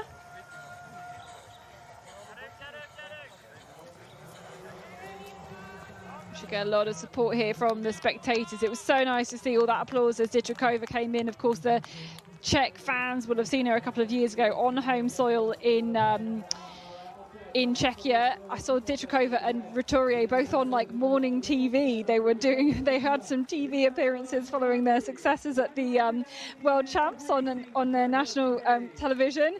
So yeah, lots of kind of home favourites for the crowd to support. And Maramarossi there does get into 10th place at the moment. It's exactly 12 minutes down, and some mistakes there in the forest. She's had good pace, but too many mistakes in that fly loop. Did you watch the program with the morning TV, Catherine? No, I didn't. No? Did you? Did they have to? No, but I just was about to ask if they had to bring their medals. That's a very morning TV thing to do. Yeah, well, I saw a picture on their social media, and they didn't just bring their medals. They brought their SI dippers, they brought their control description holders, they brought like literally everything you might possibly want. They brought everything with them for the. I have no idea if it was actually morning TV, but it really, really looked like it. You know, it was that type of setup. It sounds with very the good when you sofa talk and the about it. So let's call it morning TV then. It really looked like it. If it was in the UK, it would absolutely look like morning telly. Anyway, well, we've got loads of Czechs in the Czech flags on the screen now as Petarova, and the Petarova coming in now as well, 15 minutes down on the lead of her young teammates. And Victoria Hestad-Bjornstad will be the next one we'll see to the finish. Will she be able to match that? This is Sanna Fast, though, on her way to split control number 2. If we remember, there was a mistake from Sanna. Where was it? I'm trying to remember. I think it was on that way to control 4. She made a parallel error, made a big error there, and that certainly put her down. I mean, Sanna Fast, for so many years, was just a forest orienteer, made that a transition to the sprint, but she's got, you know, a silver medal from the middle distance of the World Champs. She was 5th in the long at that Forest World Champs last year. Lots of great forest, consistently high forest results, and we kind of saw her at the beginning of the season almost like struggling to get into her sprint technique, and she really managed to kind of achieve that over the course of the World Cup races, and now maybe just had a little bit of errors with getting back into the forest. And especially, you know, I guess expect her to do a lot better in that Scandinavian terrain that she's grown up in, and maybe having a few more struggles here in this continental terrain. There she disappeared in the green. I can give you a short update about Pia Youngvik. You were talking about her when she came to control 20 towards the final loop. They were a group of 3. They are not really anymore, but none of them had a very good route to 21. They dropped down directly from 20, but never really went all the way to the road and this path just beside the Forbidden Road. They kind of stayed in the slope, and compared to the quickest runner on this leg, Jana, she lost about a minute from 20 to 21. Yeah, the course setters were actually talking a lot about the routes in there, and Bjornstad has actually lost time then on these last few controls, because she was only 30 seconds down at I think control 28, and Victoria Hestad-Bjornstad from Norway into 3rd place, so not as fast as our 2 youngsters, Dietrikova and Hjerne. What will Pia Youngvik be able to do? As you said, she made a route choice error, possibly to control 21. Just looking at our favourites, we should be seeing Simona. We should be seeing Simona Abersold into control 19 and 20 very soon. She's running alongside Marika Taney. She's caught up 10 minutes on Marika Taney. So we'll get her time very, very soon. Yeah, she was actually executing this middle route that we have been talking about. Not that many runners were doing that very straight route between 18 and 19. So interesting to see here again.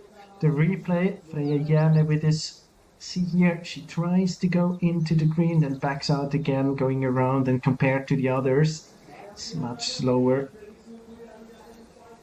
You can see it here, Victoria Hestad Björns are very, very close to the two youngsters. Then losing a bit of time, she seems to be a bit slower than a mistake to 29, going down too early. This is Alma Svennerud. Quite many runners here, somewhere around 10 minutes behind Dietrichova.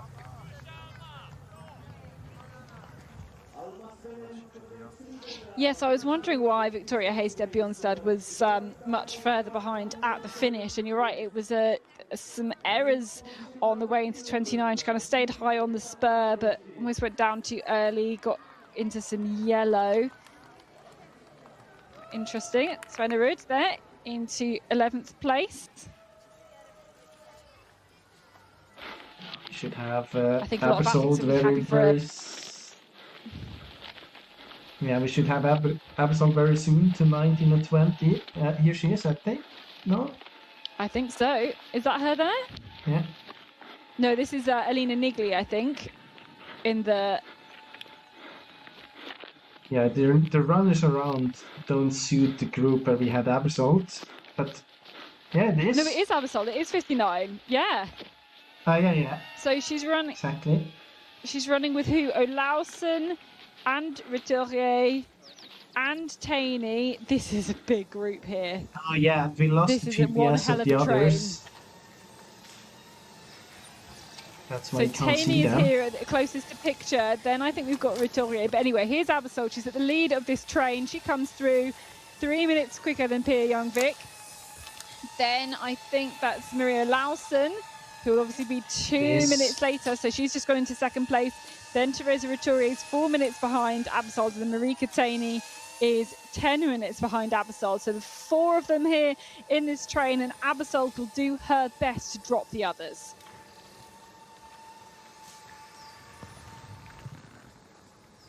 But a 3 minute lead at the moment then for Simona Abersold over Pia Youngvik. But she's bringing Maria Lausen with her into second place. She's trying to bring a Ritourier with her as well.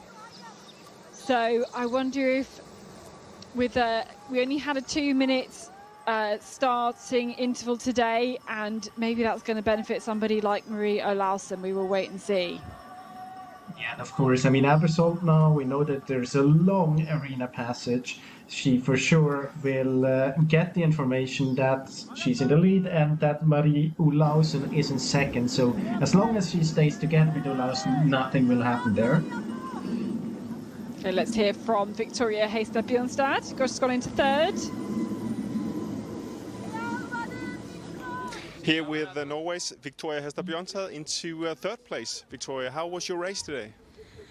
It was fun. It was a challenging course and also physically challenging. Luckily it wasn't as hot as yesterday. I feel like I really tried to be careful with my orienteering to not make any huge mistakes. Still I have some minor or smaller mistakes, and also the route choices was very interesting. I'm not sure if I really made the right decision, so that will be very interesting to see later. And it seems like you lost a little time towards the end. What's the explanation for that? Yeah, I really did. I had maybe my biggest mistake on the last round. It was the second last control. There was a lot of different vegetation and I didn't really catch what was what, and then I went to the right and into the green way too early. So that's unfortunate, but I can't beat myself up for that. You're also one of the athletes going from sprint focus now to the forest. How's that been?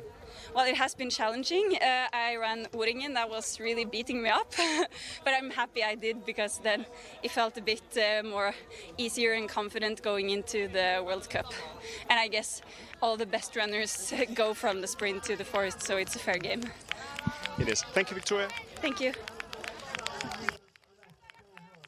Yeah, I mean, there was a lot of elites running O-Ringen this year. It was really nice to see, and I think that's exactly right, to give yourself a really high-quality competition ahead before heading to this World Cup. Here is Maya Cianea, and she's only going to be a few seconds behind Victoria Hestad-Bjørnstad, another one that's made that transition from the sprint into the forest and that has done it pretty well here into 4th place.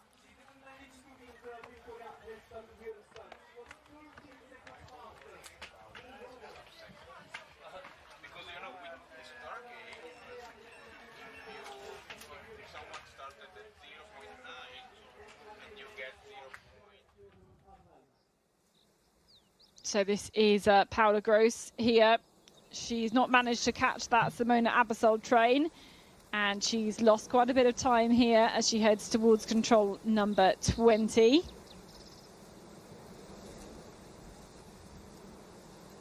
So she's been caught up and been overtaken by Retourier, by Olausen, by Abbasol as well.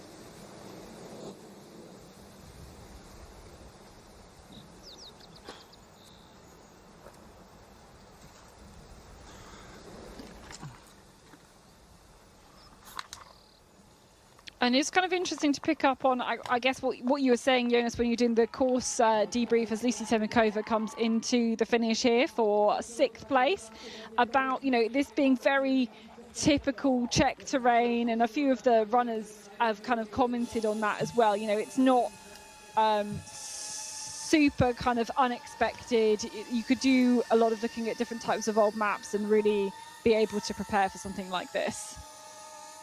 Yeah, and I mean the thing that makes Czech terrain very much Czech is it's if you just compare the maps to Switzerland, it looks quite similar, but the runnability is better. So that's what it's continental with good runnability. Then it's kind of typical Czech terrain, and with many stony parts on the map as well. At that on top, so you get a map from Czechia, basically. And it's nothing, runners have been, at least experienced runners like Marianne Andersson, they have been competing in terrain like this for many, many times. It's nothing that you would need to spend like months and years in order to get used to the terrain. You have to get a feeling about the route choices. That's very crucial in continental terrain, especially many Scandinavian runners, when they come from junior to elite run, when they become elite runners, they have not been abroad as many times as continental runners in Scandinavian terrain, for example. And you have to learn that straight is not always the best option. Well, today it was, so maybe that was in the favor of everyone as well, but sometimes it's really, really bad to go straight, and you have to learn that. You have to learn that you can win by going far around, and I think that's the thing you have to get used to when you're running continental terrain. And also, don't get bored, which sounds a bit stupid, but I mean, often people say it's much easier to do orienteering in continental terrain because it's not so much about reading details all the way to the contours. I think, I can agree on that. It's easier. It doesn't feel like that much of a technical challenge all the way, but in the end, I think it's as difficult to be quick in continental terrain as it is in any other terrain as well, because the thing is that you have to really fight against yourself. You have to go close to your max speed in parts, which you almost never have to do in Scandinavian terrain. There it's often that you run at 90-95% because you have the technical pit as well, the technical layer as well, that puts kind of a stop for how fast you can run. And here you have bits where you really have to dare to go to your level and find this boundary between not overstepping it and going to the red area so that you can go back again and switch back focus as well. And I think that's it's something you have to be training, and it's not that easy as it sounds. So being quick in continental terrain is not an easy thing. Yeah, I mean, just for example, one of those running along the tracks, you can kind of switch off, you can push really hard, but when you get back into the forest, you really have to get back in control again. We saw quickly there a few GPS tracks of the route from 18 to 19, and Abersold looked like she did quite a direct route, looked really quick. Is she the fastest on that leg? I'm going to set Jonas a challenge of looking up that one for you as well, Elsa Kuza into 28. This is Abersold then through the arena passage, and you can see she's really trying to drop this group here. We've got Olausen following, then we've got Teresa Roturier as well. Marika Taney's not going to be able to keep up with that pace. She will be the next runner through, and she wants to try and this is kind of what you're talking about. There's sections where you really have to push here. So Abersold, Olausen, Roturier, this is the arena passage. They've still got a few more controls of orienteering to go. Yeah, you asked a question about 18 to 19. So Simone Abersold was the quickest one, but only 1 second quicker than Teresa Roturier. But they were running together, basically. So it's the group with Maria Olausen, she was there as well, 16 seconds slower. The next quickest runner not being in that group is Pia Young-Beek. She was 40 seconds slower. Plus minus a couple of seconds because it's from the GPS analysis, but still. So they were quick going straight. And Pia Young-Beek, she executed that one kind of straight as well, but not. She went to the left first and then switched over to the middle option. So, well executed by the group with Simone Abersold. I don't know if you caught that there, Jonas, because you're looking at the GPS tracking, but Teresa Roturier came through and there was a massive bucket of water chucked over her. I mean, it's cooling techniques here from the coaching zone.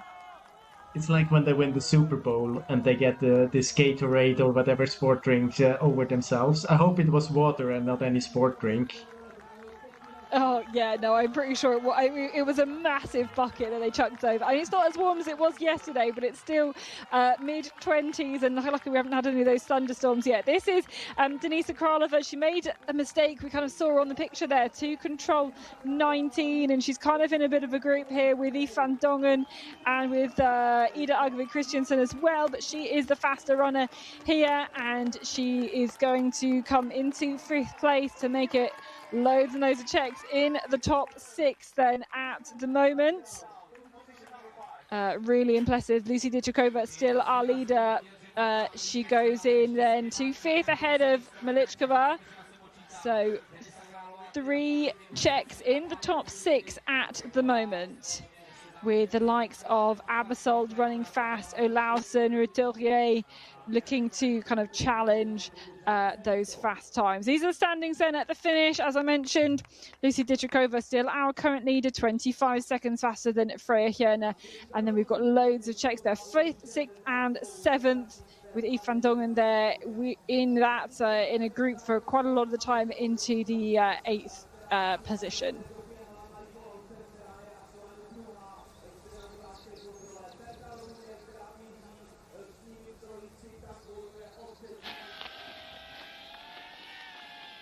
So this is Ida Happala. She was our second to last starter today, and she's on her way through to split control number 2, control number 20. It's got her and Kalondri to go at that point, our last 2 starters. But you can see Happala will be more than 10 minutes down here. I think, the start list works. They've got the top 10 ranked runners. They put them in the last 10 spots, but they are randomized within that. So somebody's got to go last. It's not in order of world ranking. Otherwise, we would have Simone Abersold last. And Pia Young-Beek just gone through here, 28 in a group here. And she's gone 5 minutes faster than Freya Hjerne and Lucy Dichakova. So here we're going to start getting really quick runners there, and there is there's basically 2 massive groups. There's a group here with Pia Young-Beek, Anna Dukon, Lisa Matala, Frida Wikström, and then there's a group with the Abersold group coming on their way from 25 to 26 as well. Sanne Fast has gone the kind of the Freihjerne route. So, let's have a look. Yeah, look here, Pia Young-Vik on the way to 21. They went down and then they stayed in the slope. It would have been better to just drop all the way down, be really attacking to the road. Just beside the road, there's a small path, and then take the path. And then you would not need to do any orienteering or running parallel to the slope. You just run down and then 90 degrees to the left. She lost about a minute by running in the slope there. So let's see if that's going to be expensive then in the very end, if there would have been a fight for top 3 or maybe top 5 that she's missing now.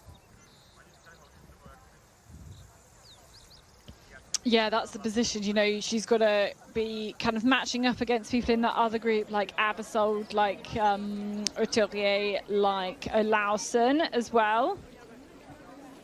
So our spectators have already done their runs this morning. This is Kalondri on her way. This is, I think, the 19th control. You can hear the sound of the drone overhead. And Kalondri was our last starter. Dropping down now to the right-hand side of the rocks, keeping the rocks on her left. She'll go through some areas of a kind of open with the green stripes. So those where the green stripes are really close together, they're really dense. It is really tough. Some kind of bramble bushes and yeah, very, very kind of spiky terrain, they said, in the parts where the green lines are very close together. And Kalondri, similar to Haapala, about 10 minutes down. She's the last one out in the forest. It's quite a intimidating position to be in.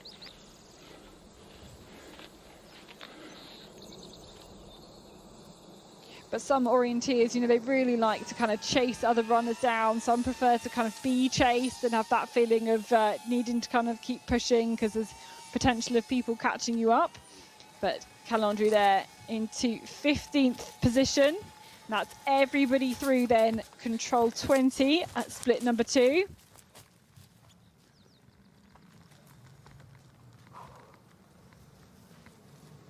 So we've got that Abersold group on their way to 26. We've got that group with Pia Young-Vik on their way to 29. So it'll be a few minutes before we see anybody at the finish.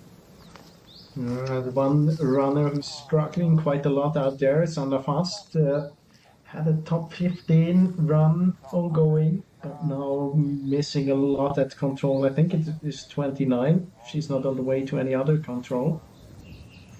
I think she's still on her way to 26. She's kind of done the Freihjerne mistake. Yeah, no, but I think she started to read to 29 because she passed it already, then went back again and did something strange. She struggled a lot, but I mean, she would not have been in the fight. You can see it here. She was in 14, so possible top 15. I don't think she will manage it with this mistake. And interesting, isn't Pia Young-Vik doing a mistake now? Might be the GPS as well. We'll come back to it. So now we have some GPS from this butterfly. I haven't seen a lot from this. GPS coverage in this area isn't too good, at least not live. So this is data sent then later on. I don't know.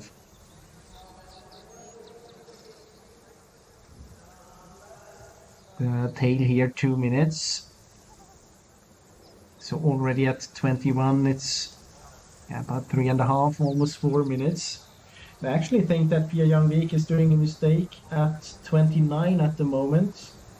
They're on the wrong side of the green. Yeah, just they kind of got into the circle, but they're too far south. That whole group is making the mistake. Can see it. The replay, all good here. They get into this semi-open or cutting area and then here they're gonna get on the wrong side of the dark green, and now just standing within it. They've still not got the control. Yeah, and kind of running into the wrong. Yeah, now I think they are heading. So she's not alone. She's together with Sune now with Dyrkorn and Wikström. Yeah. And it looked like Dyrkorn was maybe leading that group out. They're now keeping climbing. Is Pia Young going to follow them? Yes. Maybe now they think they're too the low. Wrong direction. So now This they is might a massive mistake. Mm-hmm.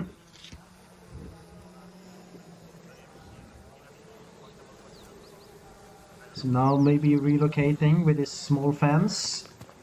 If they see it through the green, like the change in direction of Pia Young-Vik shows us that she might have spotted it. Oof, but yeah, big time loss, about mistake. 1.5 minutes. 2 minutes maybe. So the That's fight for the top episode. 3 continues as, yeah. So Simona should be here maybe 30 seconds later, maybe a minute. We'll wait at this 28th control. This boulder, of course, tucked behind the boulder from the point of view where the athletes are going to approach it. I mean, you've got all these advertisements around as well. You can see it's 450 her advantage, or she has 450 to go, and we know that Pia Young-Vik did about a 2 minutes mistake as well, then it's another 5 minutes, so this will be, well, I'm quite sure this is gonna be the victory for Simona Abisold. Here are the others. Yeah, she's got to keep it clean where the others have made mistakes though, but this is really good here. Where are the chasers? We're looking for Lausen, Retourier. You can hear them coming. Here she is. Here's the Norwegian, Maria Lausen. And into second place then here with Pia Young-Vik making the mistake. That looks very, very good for the silver medal here. Here's Sanna Fast. As we mentioned, a tricky day for her, but Retourier is coming in, and this looks like if she can keep a good route here, we'll go into third place at the finish. Only 3 seconds there quicker than Pia Young-Vik, but we have that mistake, of course, from that group with Pia Young-Vik, and she's still not found the control. Oh, I think she has now, only just. Yeah. But the others found the control much better. Wikström and Dyrkorn, they got there a little bit faster than Pia Young-Vik. Swimming around in the green there, very tricky. And yeah, again, I mean, it's going to be a long race, I think, here. I don't know whether we're going to get down to our 90-minute winning time, even for Simona Abisold. So these are some very tired runners who have not really been training for races of 90-plus minutes over this last season. But Pia Young-Vik is now making her way down the slope towards the field. This is Elisa Mattila. Her best World Cup result so far is 13th at the long distance race in Idre last season. Marika Taney then at 28. She kind of was with that group who we've just seen go through here with the Abisold group, but you can clearly see she's not quite got the speed to match with the others at the moment.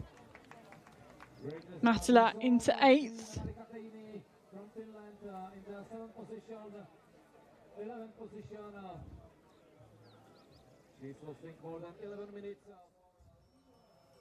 Okay, and then we're live then here with Abisold, Olausen and Retourier. If they keep this up, this could be 1, 2 and 3.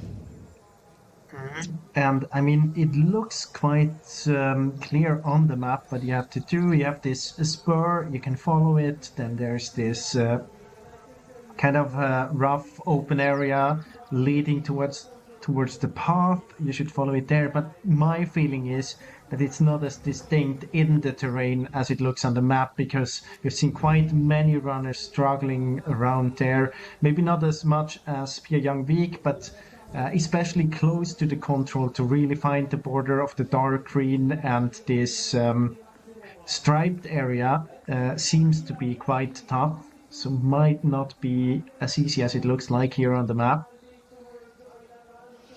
Yeah, sometimes you've got those in green and in like the open with stripes. You've got kind of young trees, and it's hard sometimes, to see the difference between them. But we're going to keep an eye on Simona Abersold's track as she goes into this Control 29, as we'll see the next group. So this is a group of Anna Dyrkorn, Frida Wikström and Alva Sonesson coming in here. And I think the fourth runner in that group will be Pia Young-Vik. This looks like Dyrkorn and Sonesson together, then Wikström, then Pia Young-Vik coming through the routes here. We need to go back to the GPS on Abersold because there's a mistake again from that group exactly of the same Simona mistake. Abersold. Yeah. Do they catch it? Do they figure out what they've done though quicker? I think they probably will, you know. They do. And we've seen quite many runners run in there into this yellow bit. First I thought it was a mistake from the GPS because it has happened before. But it looks really like a mistake that they got on the wrong side of the green area. Might be a bit of tracks there already in the green, but let's focus first on Pia Young-Vik, the last of the four runners here, showing up the very last meters towards the last control. Yep, so Dyrkorn and Sonesson have gone through. This is Frida Wikström now here in this picture, and behind her Pia Young-Vik, who was the last one to kind of get that control where they all struggled. Let's see what the damage is going to be then compared to our current leader, Lucy Dietrichova. Some tricky times there as Dyrkorn is going to come through into 7th place, and now Pia Young-Vik started 6 minutes after Anna Dyrkorn. So I think it is still going to be enough for Pia Young-Vik to take over the lead, but not by as much as she was hoping, with a huge mistake there. Dyrkorn, we're keeping an eye out on her here, but it's her Norwegian colleague we want to be looking out for to set the new leading time here at the finish. There she is. Pia Young-Vik has gone into the lead, and 1 minute and 10 seconds faster than Dietrichova in the end, but with a fast group in that Abersold group approaching. I don't know whether it's going to be good enough. I doubt it's going to be good enough for a top 3 for Pia Young-Vik today. Pia Young-Vik, I mean, she was 5.5 minutes ahead of Lucy Dietrichova just before the mistake, and well, in the end it's only a minute, a bit more. So a big time loss there for Pia Young-Vik. I don't think it will cost her too many positions though. I mean, there are not that many runners to come. The others, I mean, yeah, maybe the third, Teresa Rotovier, that would have been quite a fight without the mistake.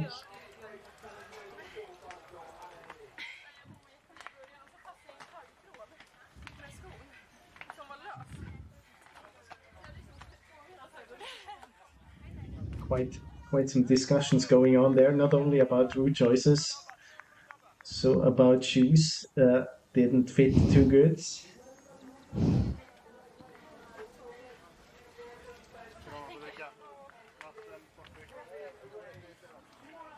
So a hot day for these athletes, and Pia Young-Vik in the lead at the moment, but not for very long, as Abersold, Olausen, Sanne Fast, Therese Routelier and Sophie Bachmann are all in that group coming towards the finish together. And you can see slightly different routes being taken. Abersold wanting to stay very straight, and of course they're going to be climbing up towards this 30th control. And we will get what we think will be our winner from today's race. Our favourite, of course, the 2-time long-distance world champion, the new sprint world champion as well.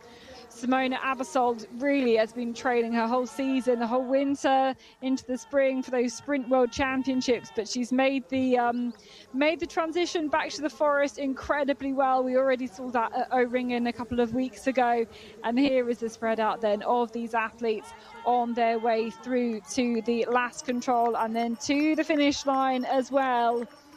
And we're going to see some medalists in this group. There will be some discussions, of course, about racing packs, I'm sure, amongst the orienteering fans, and, you know, the luck of being caught up by Simona Abbasol, but these athletes have, they've not been on top of each other. They've not been super close to each other. They have done their own orienteering, where you can see from here. But this will be a big lead then over Pia Young-Vik. Of course, we've got Olausson will come in about 2 minutes behind. That was the gap for the starting interval between these two athletes. But Abbasol, the 2 times long distance world champion, transitioning very well into the forest. Will give her loads of confidence again heading to the European Championships. And she can celebrate then in front of the crowd here with a decisive win, I think, for me, for Simona Abbasol. Really good route choices, good speed the whole way around. The execution was good for Marks. Sanne Fast, not so much for her, with errors around today's course into the top 10 at the moment. With some of the other runners still to come here. We have our bronze and silver medalists. I think we do, absolutely. Roturier into 3rd place, Olausson into 2nd, and Olausson and Roturier will make that group then. All of the medalists will come from that group. Abbasol in the lead, Olausson into silver medal position. Really great result from her. And of course, 3rd place for our new knockout world champion, Teresa Roturier. Yeah, and a very good race executed by Simona Abbasol. I would say the mistake 2:29 was basically the only real time loss we have seen throughout the course, both physically and technically. That looked very good. Look at Simona Abbasol going over there to just tip some water on Teresa Roturier. And I mean, you were talking about the starting interval. Yes, it was short. It was short because of a reason. They had to, we had the whole race moved by 2 hours.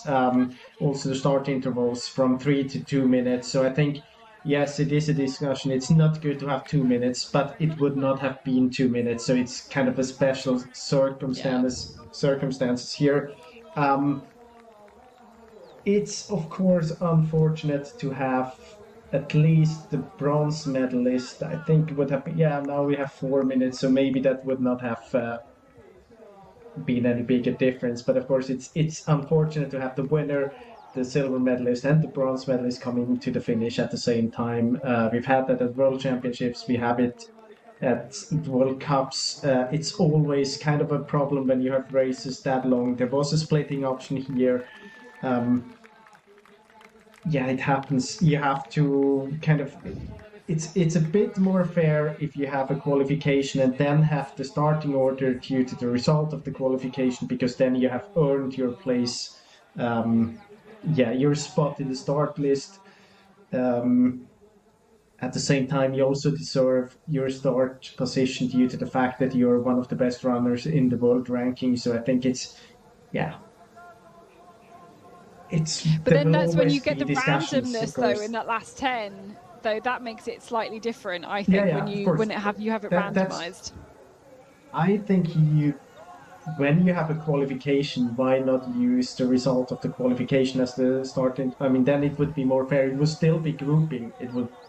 I don't know if we had big changes, or we would have avoided the problem that runners would come to the finish and we would see them on the podium together, but. It would feel a bit more fair. Now I have to say, as I mentioned before, it would have been 3 minutes start interval from the beginning, and then we might have had different outcome as well. So I think let's postpone this discussion to another to the future, as we always do.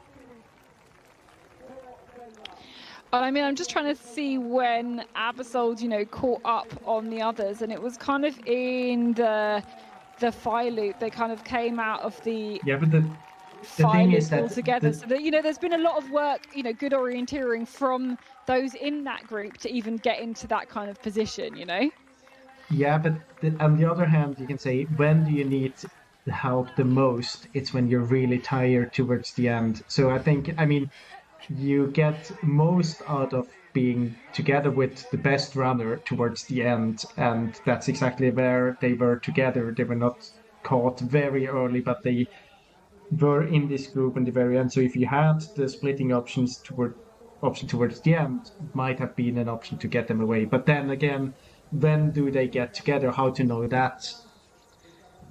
It will probably always be a problem. Yeah, here we go. Here's the standings at the finish. Not quite everybody through towards the finish yet, but Simona Aebersold, we've certainly got our top three decided. Simona Aebersold taking the win by 2 minutes and 23 seconds, with Teresa Roturier then as well. And I think we haven't got anyone quick enough to challenge Lucy Dietrichova in 5th place there. So a podium top 6 finish for her, and Freya Hjerne there, as you mentioned, into 7th position, comfortably inside the top 10. Yeah, very, very good. We have been talking a lot about them.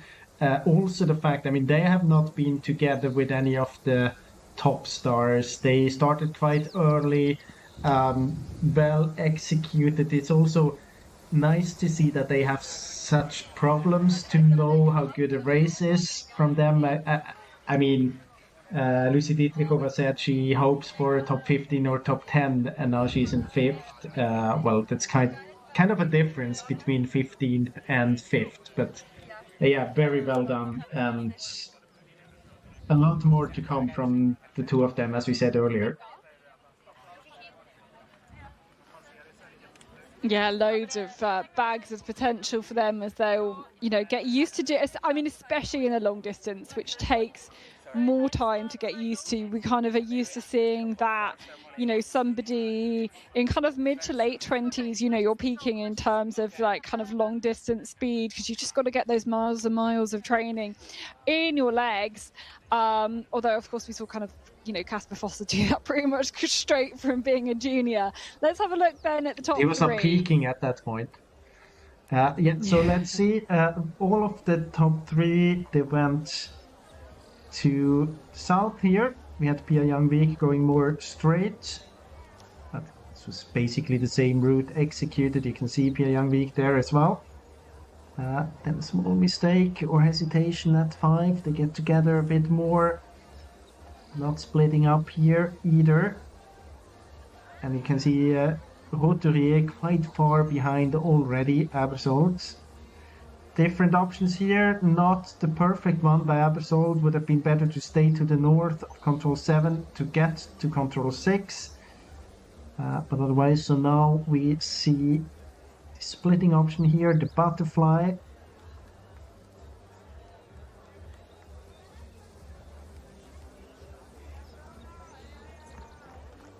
No mistakes so far. And then here you can see the tail, about 2 minutes. So they are together, Olausen, Roturier and Aebersold. All on the same option. This was the quickest route executed by Aebersold. Then here a mistake by Pia Youngvik going down. You could... I mean, it's not a mistake to go down, but to stay in the slope and not really go down all the way. Be a bit more distinct there. Here we have a fight between Pia Youngvik and the Roturier, and this would have been very interesting if we would not have had the mistake by Pia Youngvik. Control 29. Of course, the others did a mistake there as well, but not as big as the one we see here by Pia Youngvik, really losing about 4 minutes and 1 control. Here with today's winner, Simona Aebersold. Congratulations, Simona. A clear win for you today. What was your experience of the race? Thank you so much. It was a bit colder than yesterday, so I was surprised how good it felt after feeling shit yesterday. It was such a good feeling today, and I could push up the hills. It was really fun. I also had to goal today to really enjoy it. Yesterday it was more like a fight. So no, it was really cool from the beginning to the end. I made some mistakes in the beginning, but maybe I needed that to get into the race and take my time to read the map really carefully. Yeah, what was your strategy going through this Czech terrain? Yeah, the strategy mostly was mostly just focused on the technique, and the physical part wasn't that important. That's something that just happens automatically. So the goal was really to take my time to read the map really carefully and avoid mistakes into those tricky areas. And you end up in a group as well with Marie Olausen and Therese Rotello. Does that mean anything to the race, you think? Yeah, I mean, when I saw that it was just 2-minute gaps yesterday, there was quite a big discussion in the team, because we don't really like that. I mean, we saw in the past that it's not possible with 2-minute gaps or 2-minute start intervals. There's always big groups, and they influence the results. I have no idea if it really influenced the results by that much today in the women's class, but I think in the men's class it will be a problem today as well. And I was not happy, and I don't think I'm the only one. A month ago, you were the sprint world champion. Then you went to Sweden for O-Ringen, won that. And how's the transition been going back to the forest for you? I was actually quite nervous before the forest season, because I hadn't really trained that much in the forest. The goal was to train quite a big part still in the forest into World Champs in Geneva. But then I got some inflammation in the tendon in the foot and couldn't run off-road, so it was a bit hard to still train in the forest. But yeah, then I just used that week that I had between World Champs and O-Ringen to do some orienteering trainings. It went quite bad. But then surprisingly at O-Ringen, after a 4-minute mistake, pretty much in the very beginning of O-Ringen, it went really well, and the really good feeling came back. So I'm so happy that the transition went so well. And there's another race again, Saturday, middle distance. Winning today, you must be the favorite. Yeah, I mean, the middle distance is always really tricky, and in this terrain it will be even more tricky with the transitions from running really fast and then slowing down in the tricky part. So I think it will be a big challenge, but of course I will go for the win and try to run a clean race, and then we'll see. We'll see. Thank you, Simona. Congratulations again. Thank you so much. There we go, the win from Simona Aebersold, and quite insightful, that interview as well. Loads of interesting things to pick up on. The start interval, as we've kind of already discussed, the transition through to the long distance. I mean, very interesting. It's really interesting, and of course it's not, it is a topic, but it is a topic for everyone, and it's a bit different for, as we mentioned before, for the different runners, depending on how much they really only focused on sprint, or if they might have done a bit of forest orienteering beside.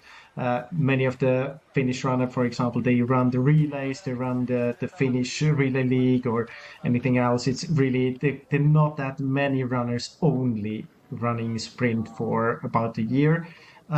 Maybe coming back and build a bridge then to the men's race later on, coming back to what she said about the starting interval. Yeah, as we said, 2 minutes, it's not perfect, and of course one other solution would have been to overlap it a bit more with the men's race. But as we might change now to the men's race and see the map of the men's race very soon, I think we also see the results, like the reason why they didn't want it to overlap too much, because it's a very similar course, and you don't want to have everyone running at the same time into the same controls, and I think that might be one of the reasons as well why you don't overlap it more.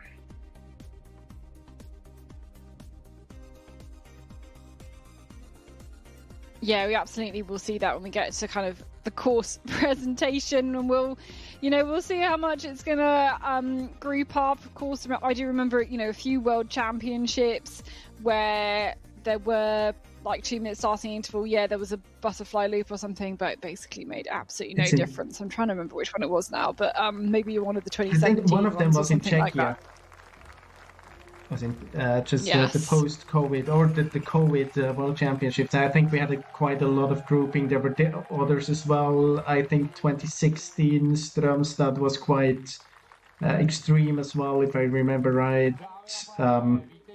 we've had that many times at World Championships as well. But yeah, let's focus on this flower ceremony now for the women. As you can see, our spectators gathering in to award our flowers to our top 3 today. And there'll be some big cheers, of course, for the number 3 today on the podium.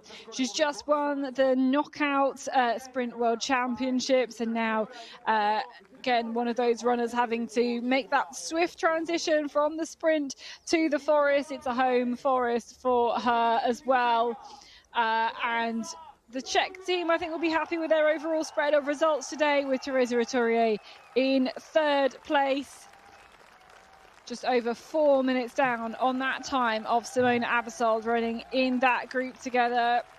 Looked absolutely spent on the finish line.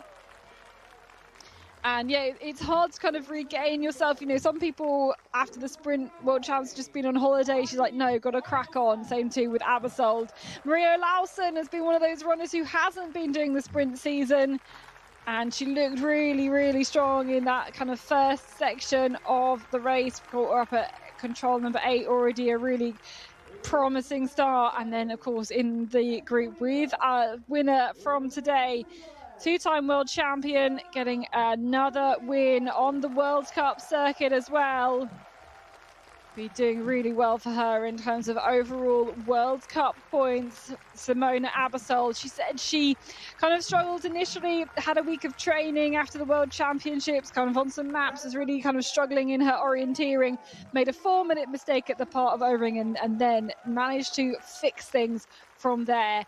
Have a really great rest of the week, and of course flying around the course today to take the win.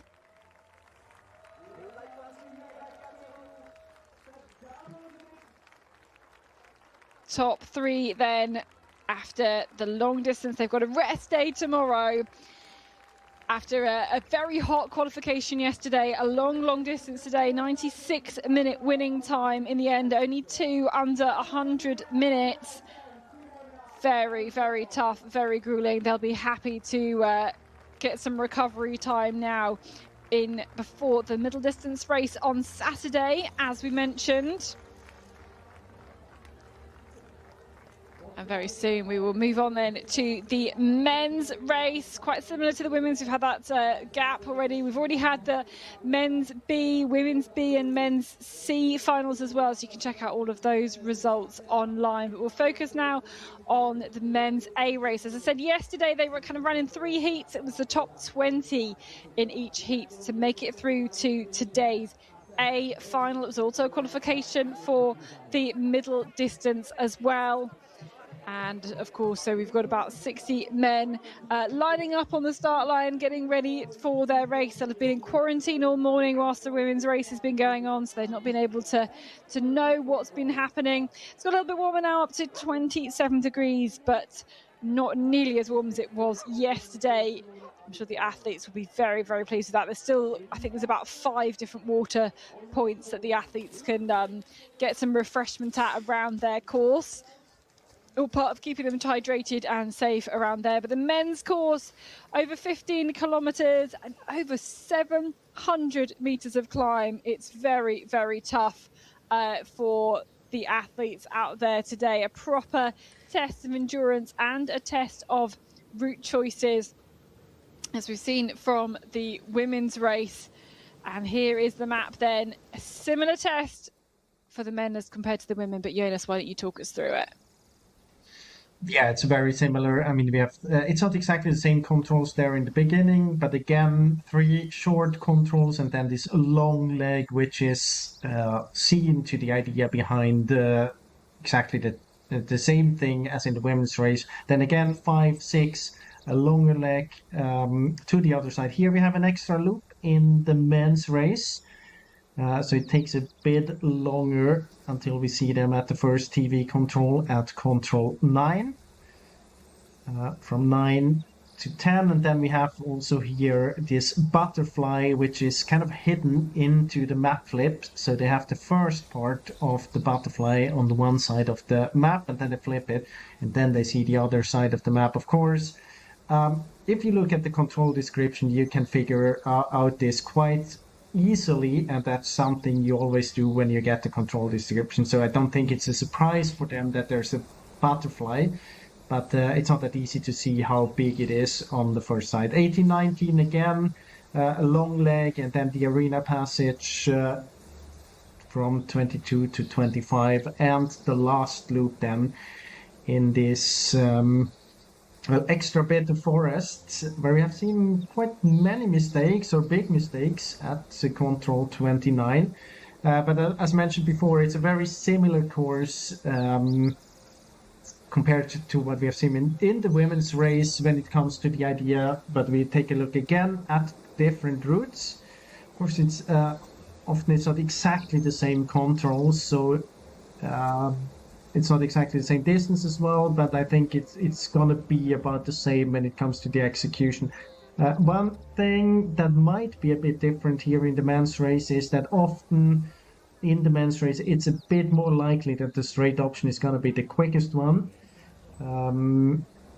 Sometimes, especially in terrain like this, it's a bit more likely that the quickest women are running around and it's still worth it.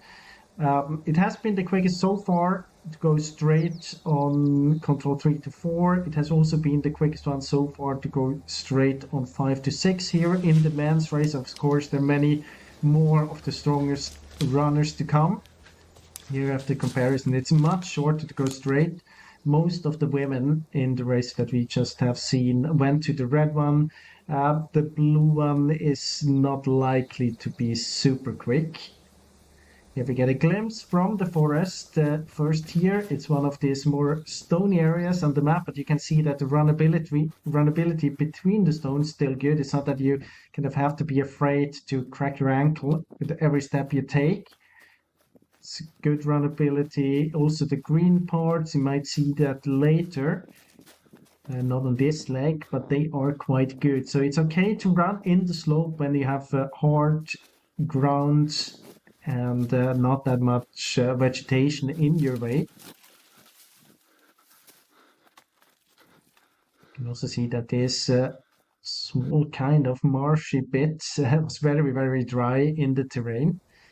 Not a lot of water there. We've heard it was very warm the last couple of days. This is the long leg from 18 to 19. The course planner, they called the red option as kind of a trap. So go to the purple one or the blue one. That's also what we saw in the women's race. There we had a couple of runners went first half on the red and then changed over to the purple one. That was quite okay in the women's race as well. So far, I can't really tell you what's quickest. We had very few runners going through there from 18 to 19, so we're going to keep an eye on that. Here, another view from the forest. Here we have more of this stony bit where you actually have to watch your ankles, but in an uphill it doesn't really matter. So this is on the final loop, just before the last TV control. This then the downhill. It would have been interesting to keep turn the camera a bit to the right to see the green areas. But here you have to be careful always in the downhills towards the end of a long distance. It's hard to spot the features. You can see it, the stone was not very easy to spot when you come from above. Usually it's a good thing to turn around your head and look upwards. This is a start list with early starters. Catherine said it. This was a qualification race yesterday. It's more due to the world ranking and not due to the qualification, but still the 20 quickest from the qualification in this race here. A couple of interesting early starters. Similar to the women's race where we had two youngsters, we also had half a youngster here, the junior world champion in the long distance, Mathieu Bührer, with his first time in the World Cup. That will be very, very interesting to follow. See if it goes as well for him as it went for the strong youngsters in the women's race. But the big favorites, of course, then towards the end, I would say it's very interesting to follow Kasper Fosse, similar to Simona Abersol, who struggled a bit changing from sprint to the forest. He struggled a bit as well. Had okay races at Uringen, but I mean, we know what he is able to do, and he was not dominating Uring, and he ended in third position. So it'll be interesting to see if he can come back to the forest stronger again. It will be interesting also to follow Erik Langedal Breivik, very strong runner, but struggled so far to really prove it in long distances. Then I would like to keep an eye on Viktor Svensk as well, Fabian Abersold, Thomas Krifta, and as mentioned before, Mathieu Bührer, just to name drop a little bit here. Well, we've got Krifta in the picture, of course, running on home soil. I've been looking through his results. He has so many fourth places. Fourth of the long distance of the world champs in Switzerland 3 years ago. Just he's always getting the chocolate medal. He, will it be the day where he actually, steps up and gets into that medal? I mean, he has won things before. He has got, he's got 3 World Cup sprint medals. He's a very quality runner, but he's also come fourth place so many times. Yeah, and I mean, we have seen it in the women's race. The Czech runners, they performed very good on home soil, so definitely a good chance. I was not very impressed by his qualification race, though, so let's see how he starts into this long distance today. It would be a good time now with the World Cup on home soil. At the same time, I have the feeling that he has been focusing quite a lot on sprint as well, so it will be tough. He will have to fight as well with this transmission from the city from sprint to the forest, as many others do as well. So let's check some of the early runners then, how they've done this challenge from 3 to 4. Let's have a look. We're looking at Rita Eka, Matti Bura and Aro Aho here, as if they started 3 at the same time. So Bura taking a long time on that track here. Yeah, and he changed really his mind from one route to the other. I think if he goes to the south, he could stay all the way to the south and then have a very, very easy entrance to the fourth control. But it's clear, you can see it, both of the Swiss. Climbed up and then came down as well, yeah. Yeah, and you can see that both of the Swiss, they use the streets a lot in order to avoid climbing. It's this kind of difference I mentioned before when you compare the Swiss terrain and the Czech terrain. Usually it's not a good thing to run parallel to the slope in Swiss terrain when it's a bit green around as well. But the pictures we have seen from here is that it's no problem at all. So I think you would not need to avoid everything here. You could actually go straight every now and then. It would be quick. But at the same time, it can be a tactical thing as well in order to save some energy for later on in a long distance. So might be something they discussed on beforehand. Well, yes, I mean, we'll wait and see when the later runners come through. That was Quentin Moulet into second place there at control number 9. Interestingly, he was second in his heat in terms of qualifying, so really good for him. Tino Polsini is then our next athlete that we're going to focus on, already out in the forest there. And I mean, he's become so good in the sprint and in the knockout with 2 World Cup wins. Mr. Execution was really good in the tricky sprint races right until the end, I think, making mistakes just at the very end of that World Champ sprint. So let's see what he's able to do in terms of the forest now. And there we go, comparison of all of those different routes through to control number 6. Quite equal there, actually. Bura going round to everything. Yeah, as I mentioned before, I think it could be something they discussed on beforehand, and it looks like something that is something that he decided on beforehand. I'm gonna do this. I'm gonna stick to my plan. It's gonna be a long long distance for me as a junior now, switching up to the elite level, and I want to save some energy for the end. Also knowing that he's very, very strong physically on streets and paths, so playing out his strength there might be something that they planned on beforehand. Would be interesting to hear. So maybe if we get an interview later, that's something to ask them. Yeah, I hope hope Erling's is listening to this. I'm listening sure to he is.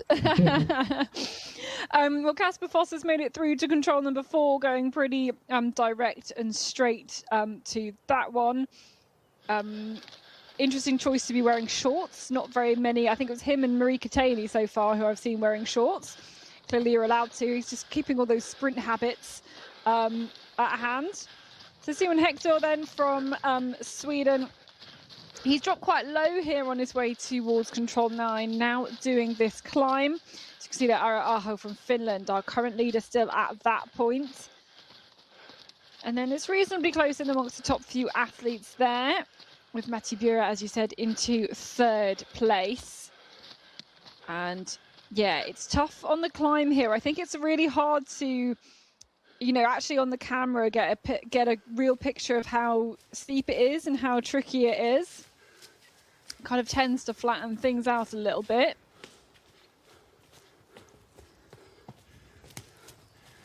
But this will be 4th place here. It should continue on here. A different control now compared to the women. The women basically kind of cut straight over to their thigh leap from that part.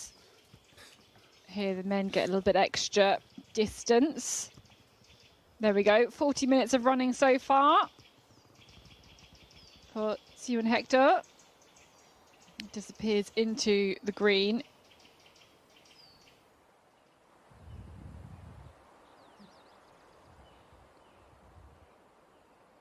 Trying to pick up the split times here as well. So quickest so far, this one. Actually, now it's Casper Fosse. Before of the runs you see here, it's Gonta Mule, but it was only 8 seconds quicker compared to Mathieu Bührer, so 3 to 4. Even though Bührer was running around and then back again, it didn't cost him anything. Or at least not compared to Mule. The route choice to 7 was quite interesting. I mean, we kind of been focusing on the big long legs in terms of route choice, but 6 to 7, most of the athletes kind of chose to stay round the bottom of the hill, and then again, kind of going the similar way from 8 to 9. So, we've been focusing on the big long legs in terms of route choice, but there's really lots of different options for the athletes.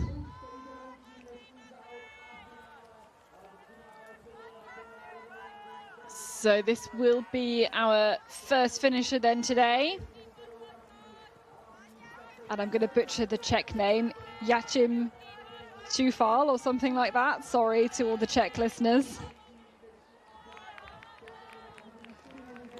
But coming here in towards the finish. Good for you that Czech television is on site today, so not many Czech viewers in our stream, possibly. Yeah, I think I could get away with it slightly more. Anyway, our first finisher there. 1 hour and 50 minutes. That's the time to beat at the moment. Early days in this men's long distance race with pretty much, in fact, as of about in the last minute, we do now have all of our runners out at the start. We're playing you some replays here from the start gate. This is Fabian Abersold, part of that winning team in the sprint relay at the World Championships.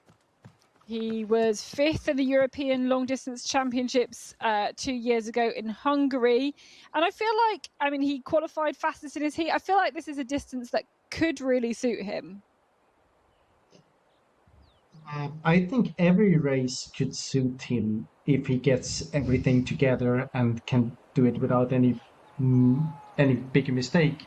He was very, very good in the qualification, and I think this kind of terrain, as I mentioned before, it's continental. It's something that many Swiss athletes are quite good at, and add to it that he likes it when it's a physical course. He likes it when it's a lot of uphill. So definitely can suit Fabian Abersold. Of course, a very interesting name to follow. Here we have Uli Verden. Quite an interesting name as well. A Swiss, not one of the youngers. He has been around for a long time, always on the border to just make it into the team, often outside or almost always just outside of the team. Made it to this World Cup here and did a very good qualification. I think he finished second in his heat. So interesting to follow, experienced, especially in this continental, mostly in Swiss terrain, struggles probably a bit more when it comes to Scandinavian terrains, but this could suit him. Of course, he's not one of the names that we expect to finish in the top 10, but nice to see that even it gives hope to runners that always are just outside of the teams, that if you have good test races, you can still make it into the teams. And when you're into the team, then you can finish second in the qualification as well. So good to follow Willy Verden. Yeah, but he has actually been called up by Nicholas Kastner from Austria, who's the athlete or nearly caught up, in fact, by Kastner, who we're following now, dropping down out of control 20. And he's got a choice here. Does he go straight into the forest? Does he stay along the road for a little bit longer? Here's Victor Svensson, the winner of O-Ringen, 5 days of orienteering, a week before last. Beat his brother into the win for that one, and was third in his qualification in his heat. Oh, he kind of runs out of the start and then stops. Here's Joe Lynch in towards the finish now. Looks like he'll be our second finisher, I think, here from New Zealand, or a third finisher, in fact. Had pretty decent World Championships. And coming through all the way to the line here, it will go into the new leading time by 21 seconds. And we're back now at the first TV split. Looks like a walk in the park for Mathieu Perrin.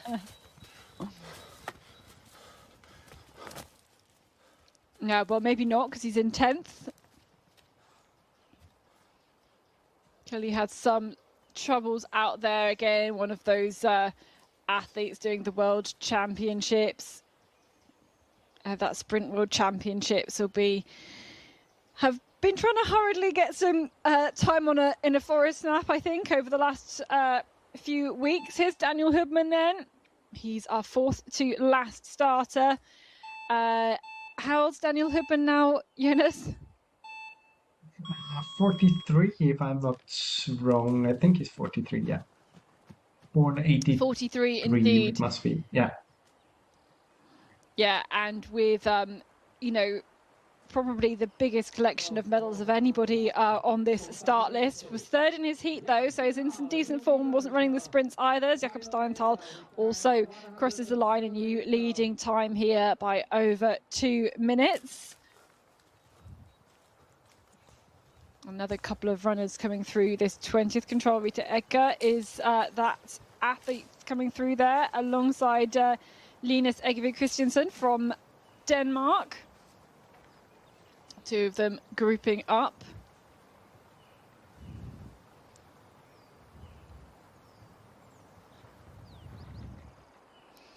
It's a very warm day. No sign of these thunderstorms though yet, which will be a relief to the organisers. A reminder of the route then to 19, and that red one is a lot further. It's also a lot more climb that's kind of hard to see. That's where Panier has gone. Actually, Nicolas Kastner is the quickest on this route so far. About half a minute quicker than second quickest here. So it is, seems to be good to go around a little bit in the beginning. Yeah, and he tries to limit the climb and maybe stick towards the whiter parts of the forest as well, and comes in from kind of the south and the south east. This is Axeli Ruhola. Again, lots of sprint success for him, but outside the top 10 here at control number 9, our first TV split.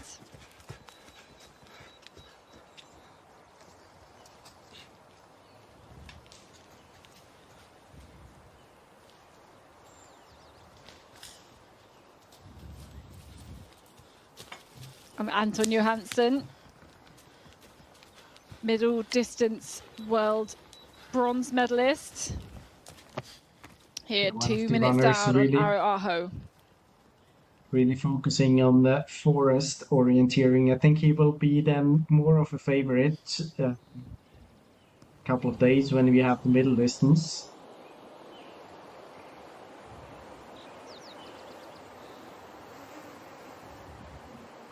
This is Henrik Johannesson for Sweden on the way to the second TV split. Then the runner that is often outside the team in Sweden, but has very strong results, national competitions, also in relays. It's a very important part of Stora Tuna, dominating many of the relays throughout the last years. And he's got a really kind of skipping style to get down this slope. You can really kind of see it seems to be fairly effective. Okay, let's check the routes then. Anton Johansson, I think we add into this mix, going on the south route.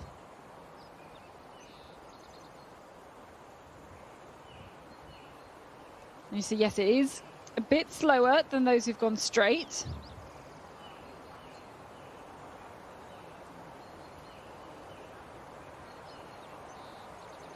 And Aro Aho is still in the lead at control number 9. See, he just gets every route choice really, I think, just executes it really well.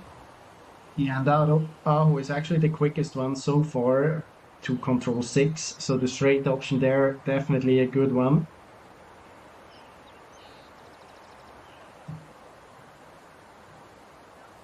Yeah, we lost a few GPS trackers, I think, in amongst this fly loop. It's quite hard to see. You can see there Aro Aho on the track then, trying to avoid the climb here. That was the start of Daniel Hubman, as we mentioned. And do you think this is a course that's going to suit him? Yeah, why not? I mean, it's a lot of... I think, a long distance suits him quite okay, but I would be surprised if he would make the top 6. I would not be surprised at all if he would be in the top 12. I think he is he's a very solid orienteer. I don't expect to see any bigger technical mistakes by him, but well, he's not 25 anymore. It's not gonna be much easier to kind of show us good results. But he's kind of like this, this microwave popcorn, and you put it in his career, and then in the beginning you have to wait a bit, and then suddenly all the success comes at once, and then after 2 minutes, every now and then when you think nothing else is popping anymore, pops up again, and then he pops up again, and every now and then Daniel Hubman just pops up again with a very good result. So why not today? I love that analogy. I've never heard that before, and I've enjoyed that analogy. I mean, even 2 years ago, just made it up, the European long distance championships. But that's exactly right. He can get these moments that are still incredible. I mean, clearly he absolutely loves orienteering, is still willing to push his body at this high level in his 40s. So it's pretty incredible. This is Martin Rudny then descending down here towards control number 20. Just trying to see how many groups have kind of come together already. And there's not too many yet. Although it's hard to kind of see sometimes because our GPS tracking is not always working. But Rudny then here dropping down towards this 20th control, going down the crag pretty much. no fear on the descent here. I mean, and on a course like this, you know, it's a lot, when you're doing the route choices, it's about knowing your strengths in terms of, do you take the climb on the path? Do you go up the steepest bit that's shorter? Do you go to a kind of slightly less steep bit? You know, how good a climber are you? But also then how good a descender are you? Because there's so many runners, whether that's kind of running or orienteering, who are just terrible at it, me included, going downhill. Yeah, I think it's a bit less of a problem today because the runnability is so good in the slopes. It would be much bigger difference in the downhills if you would have a kind of a couple of fallen trees, or if it would be even more stony and rocky on the ground. I think it's rather good runnability in many of the downhills. So I think it's the differences won't be that big. And then of course in elite running, it's not the same as if you and me, if we are running downhill, Catherine. No, of course, but there's still, you know, still people still have their strengths and weaknesses in their orienteering. It's all relative, even if neither of us would compare to any of them. Erik Langendahl Breivik, really a middle distance specialist. He's the middle distance world and European champion. Decent sprint form as well. Let's see what he can do now, having transferred over to the long. A nice quick start out there. And this is Thomas Krivda, and he is, I think, on his way then to the 9th control. Yep, here he comes. He stayed quite high, now just kind of contouring in here, and you can see how well you can see ahead. You see that little dip, that little re-entrant that he went in, and there's nice visibility on this bit as well. You can just really open up some good speed. But Krivda then is nearly 3 minutes down. Jonas, I don't know whether you can see whether he's made any mistakes or anything like that, but Krivda, you know, is not the best of the Czech athletes out there at the moment. You've got the youngster Jakub Shalupski, who's just a little bit quicker than him at the moment. And going up towards the next control.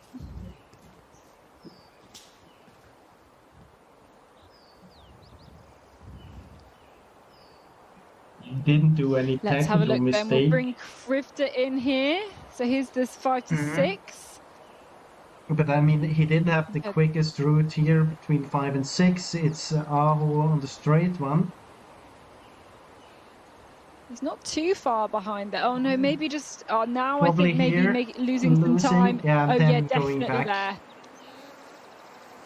Yeah, I think that's quite a significant miss there to control 7, because he kind of came south of the hill, then looked like he was crossing back over towards the east. So I'm going to note that up on my start list as a mistake to 7. Yeah, it looked as if he started to read towards control 8 and kind of change to this side of the back to this side of the hill, which he would not have needed to do. Julien Vuitton from France. Quite a few new names in the French team. Great to see. Obviously, they've really progressed in terms of their sprint orienteering. So great to see France doing the same in terms of their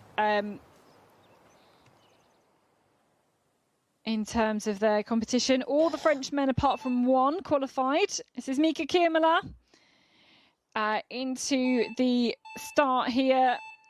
Is a European long distance bronze medalist. He was 12th in qualification. Quite a surprise to me for Mika Kiermala. Especially, I mean, given the fact that he's not one of the runners we see in most of the sprints either.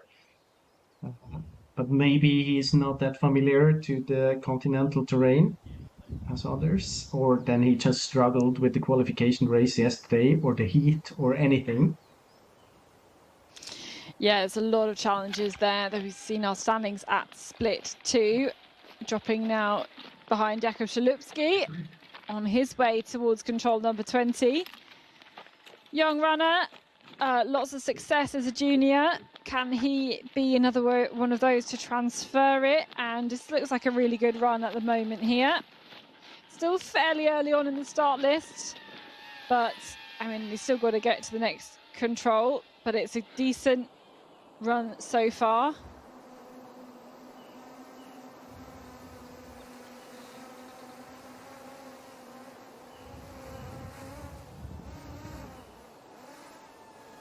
see he's very close to the control here.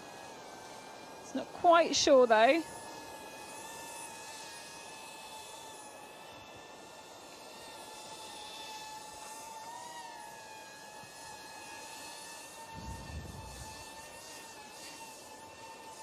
And Gustav Bergman's just taken a very interesting route to control number 4. Can you have a look at the GPS and see how that's matched up with some of the others, as we see Shalupski then into 20th control.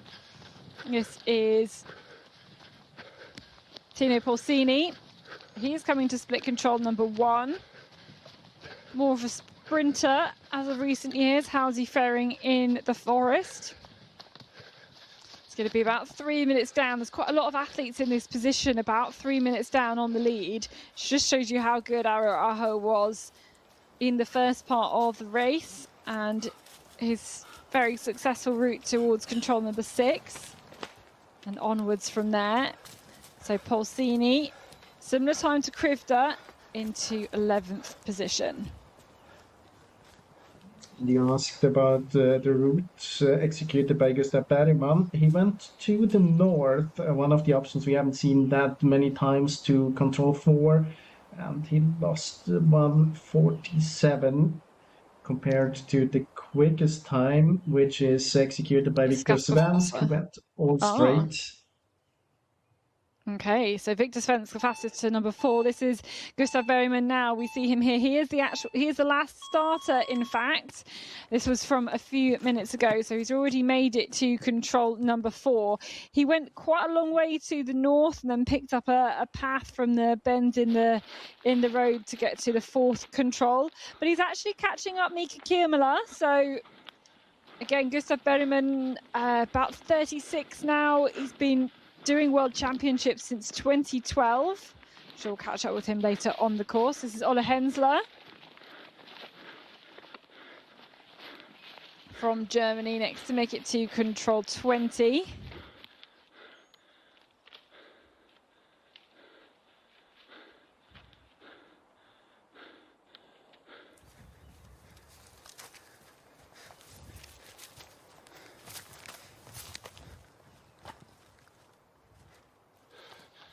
And we do have a lot of the top forest names in this start list, including Kasper Fosse here, is on his way to split 1. Oh, this is an interesting route, though. He's not got his GPS showing up here, but he's kind of approaching from the south east. So I think that means he's gone basically a long way down and back up then on his way to this 9th control. We've got no Martin Regdorborn, though. He's out injured. Obviously, Matthias Kiberts has retired since our last forest races, or kind of World and European Championships. And let's see if Fosse's going to take the new leading time. He absolutely is going to do that here, but I wonder if he's lost time on this route choice. He's going to go 1 minute into the lead, but there's some fast Swedish athletes on their way next.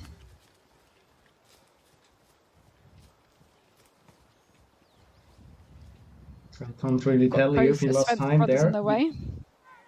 We don't have the GPS working at the moment, so maybe in a couple of minutes when we get the data in. This is Axel Panier, who was leading for a long time at the 20th control. He's on his way to the finish. Has he been able to keep that up? He has not, because he's not going to go into the lead. That one being maintained by Jakob Steinthal of Denmark.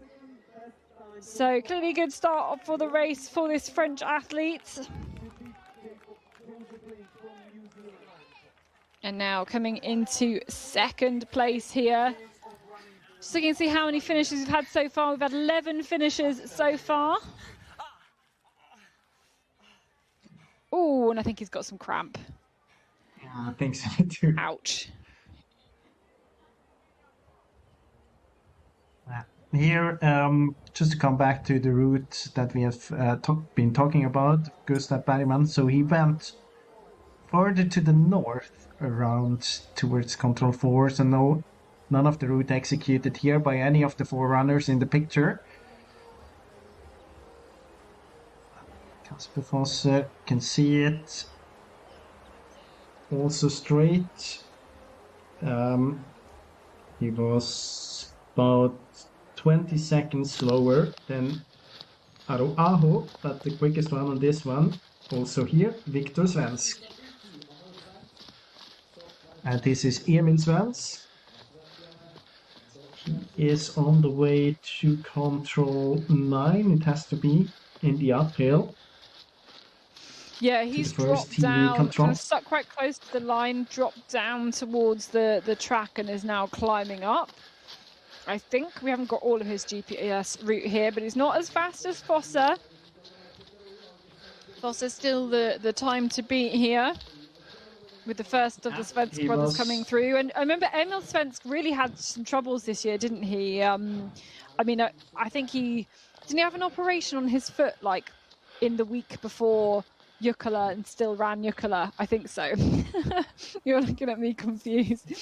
But yeah, I think it was an impressive achievement for him to be on the start line for Jukala and doing the job there for Stora Tuna.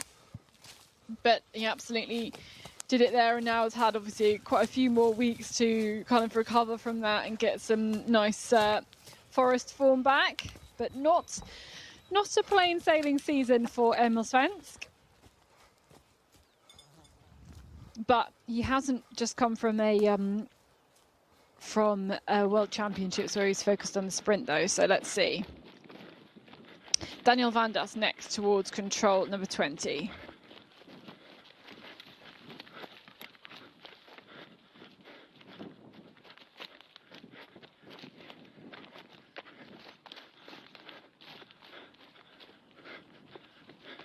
There's a few runners together around here. We've got Alstad Bure, or just kind of ahead of Van Das.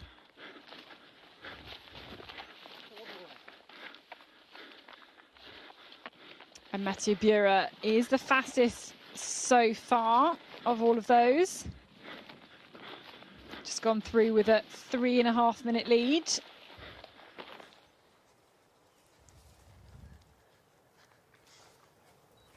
Yeah, and I mean, that's a very good start for Mathieu Bure as well. He is, even at the first split, he's still in position 8. So it looks good for the Swiss youngster. Here we have Fabian Abersold on the way to the first TV split, started 2 minutes behind Emil Svensk. Was exactly the same route to control 4 as Mathieu Bure. Then between 5 and 6, he went all the way around as many others, so not a straight option. He lost about 40 seconds on this one. Lost 1:22 on the quickest route to the 4th control as well. But you can see, I mean, it's not... well, it has been Viktor Svensk who has been the quickest on them. When he is passing through here might be a bit more of a difference, but at the moment it's a bit more than a minute compared to Kasper Fosse.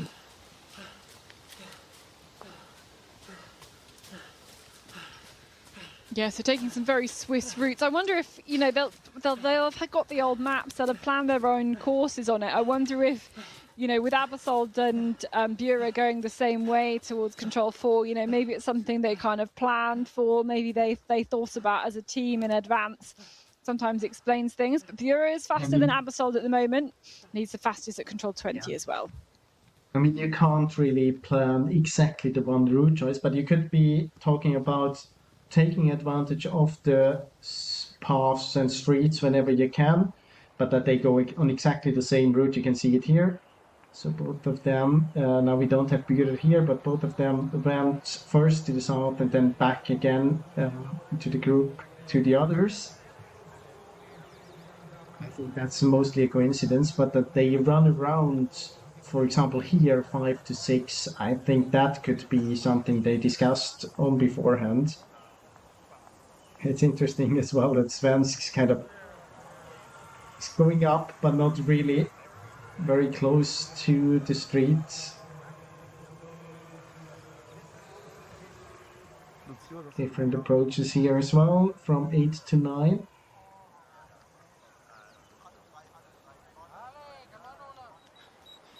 And Now I think we have Viktor Svensk at the first TV control as well. Yes, indeed. Only 7 and seconds he's there. gone He must have lost a faster. bit of time. But he must have lost a bit You of know what? I time think because it's going to be. he was about a minute before at the pre-warning after 4 kilometers. That's only 7 I think seconds. it's going to be so hard to know where this race will be won and lost, because with people winning and losing and gaining and dropping time everywhere here on all of these different controls, like very different micro route choices, kind of proving to be crucial, kind of a few execution errors, a few route choice errors, and there are so many controls, not just the long controls, but the medium length controls as well, where route choice is really, really important. Axel Emblad, they're into second place then for Sweden, and a good time there. I think he's caught up Anni Ronkainen as well. Aro Aho should be soon through to that point though as well. If you look at the splits, you can see that after 9.4 kilometers, Bührer was 2.5 minutes ahead of Elmblad. At the TV then, there's only 24 seconds, so must have been a kind of a mistake, or at least a time loss by Mathieu Bührer.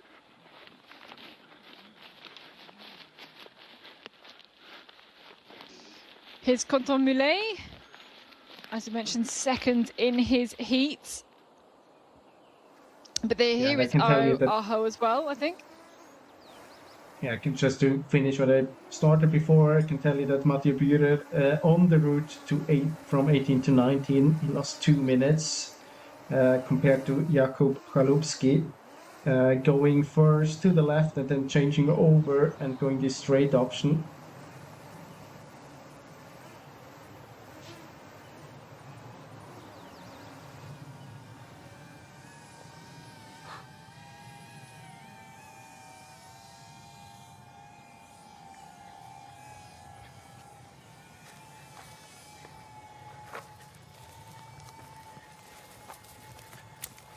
That's Quentin Moulet and Aro Aho there, both together, and the two of them going into the lead, both faster than Mathieu Bührer at the points. And not any big groups yet, but there's a couple of pockets of, a couple of athletes kind of running together. Further back, we've got Ruhala and Sirjalainen are quite close, but I will keep an eye out for any groups opening up, especially after the Phi loop.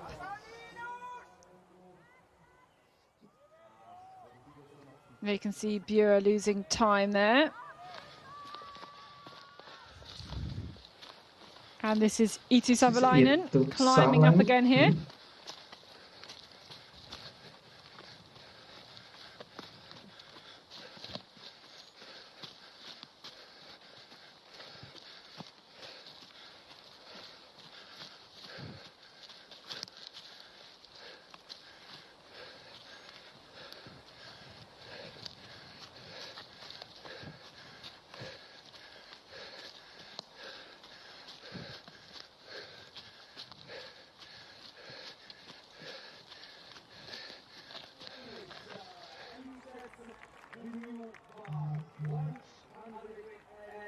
So a new fastest time there. Rita Ecker going 2.5 minutes faster than Steinthal.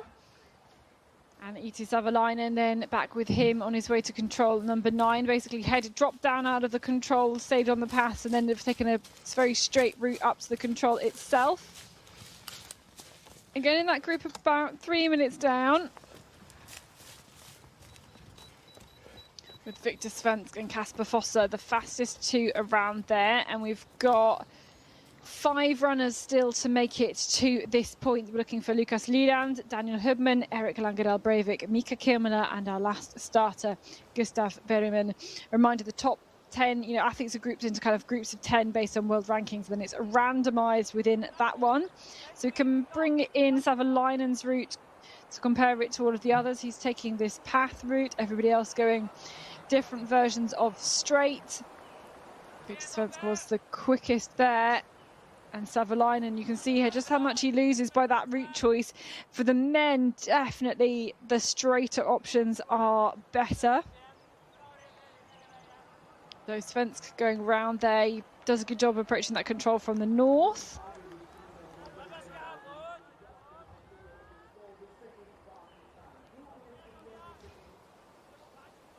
Very interesting seeing those routes of Victor Svensk, and he is 7 seconds faster than Kasper Foster at the moment. And we know later round, we've just seen Aho and Quentin Moulet through at number 20, with Moulet then the faster of the two athletes there. Their time stacking up really, really well at that point.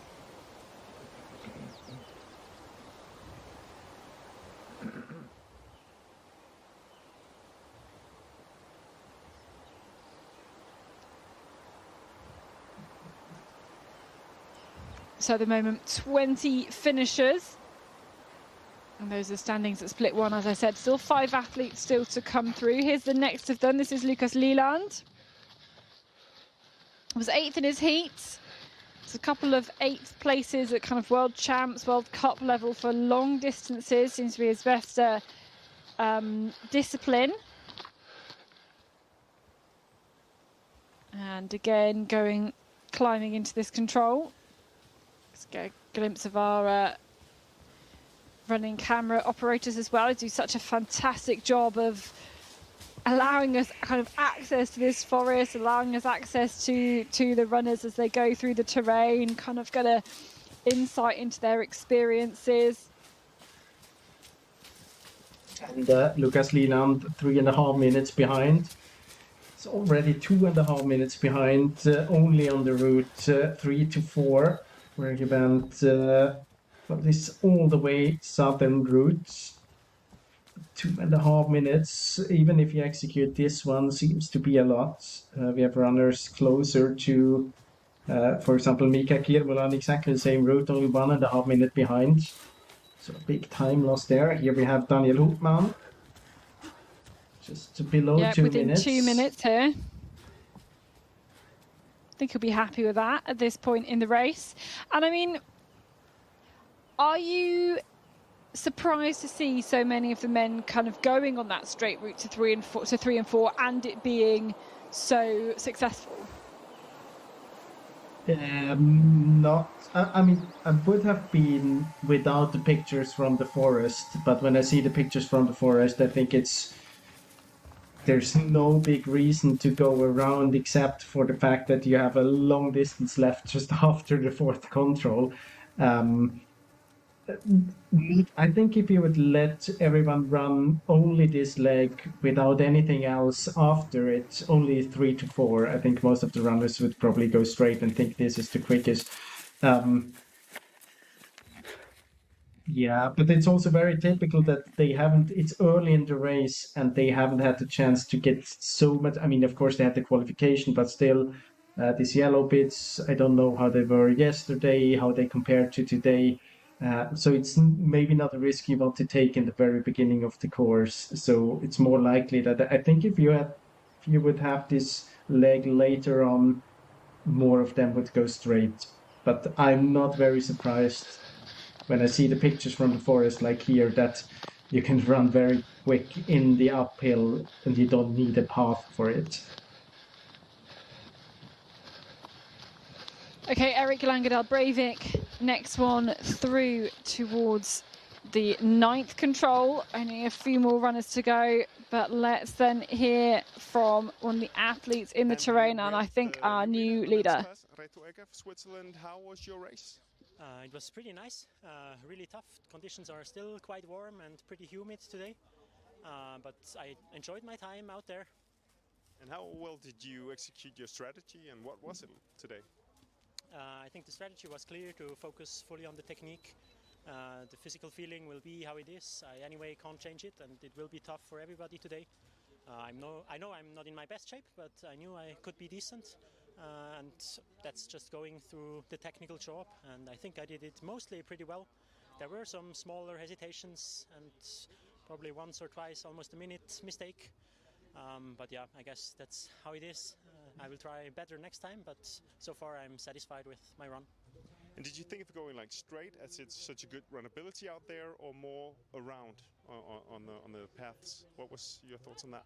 Yeah, the learning from yesterday was definitely that you could go quite straight, but still there were some quite nice lines around on path, and with the physical toughness of the whole race and the conditions, I decided quite often to take a bit longer route around on the path to as well settle down and calm down in the head and on the technical level to then be sharp enough for the technical controls again. And do you have any hope for a result? Yeah, you always have a hope for a result, but the main goal was to enjoy it and have fun out there. I mostly did that, so I'm satisfied with that, and I will take whatever place I will get in the end. That's good. Thank you, Reto. Thank you. Haha, he's not going to tell us what place he hopes for, but that's quite interesting. He said focusing on the technique over the speed, which is exactly what Simone Abersold said as well. Probably something they discussed within the team as well. And yeah, it was very much what we were speculating about. With the runnability is good. It is a tough race. It's still quite warm, and it is long. So it's always this trade-off. Do you go around to save some energy, or do you go straight, invest a bit of your energy, and maybe win a couple of seconds out of it? But of course, sometimes it's also a risk to go straight, especially when you put this with the technical thing. It's more likely that you do a small mistake somewhere when you get tired, when you go straight compared to the path. And it's exactly what we were talking about before. Yeah, so Martin Rooney coming in here, he's going to be lucky to be inside the top 5. We've got the likes of Jakub Szelupski. In fact, we saw him taking the new leading time at control 27 just before. We've got Mathieu Bura heading that way as well. So a couple of fast runners on their way into the finish very, very soon. Szelupski and Bura, 2 young runners. And let's take Rooney into the finish here. He's going to go into 7th position. About 1 hour 49. Time for him. Here's Mika Kirmala. He's on his way to control 9. And he's the second to last starter in today's competition. He's 3 minutes down.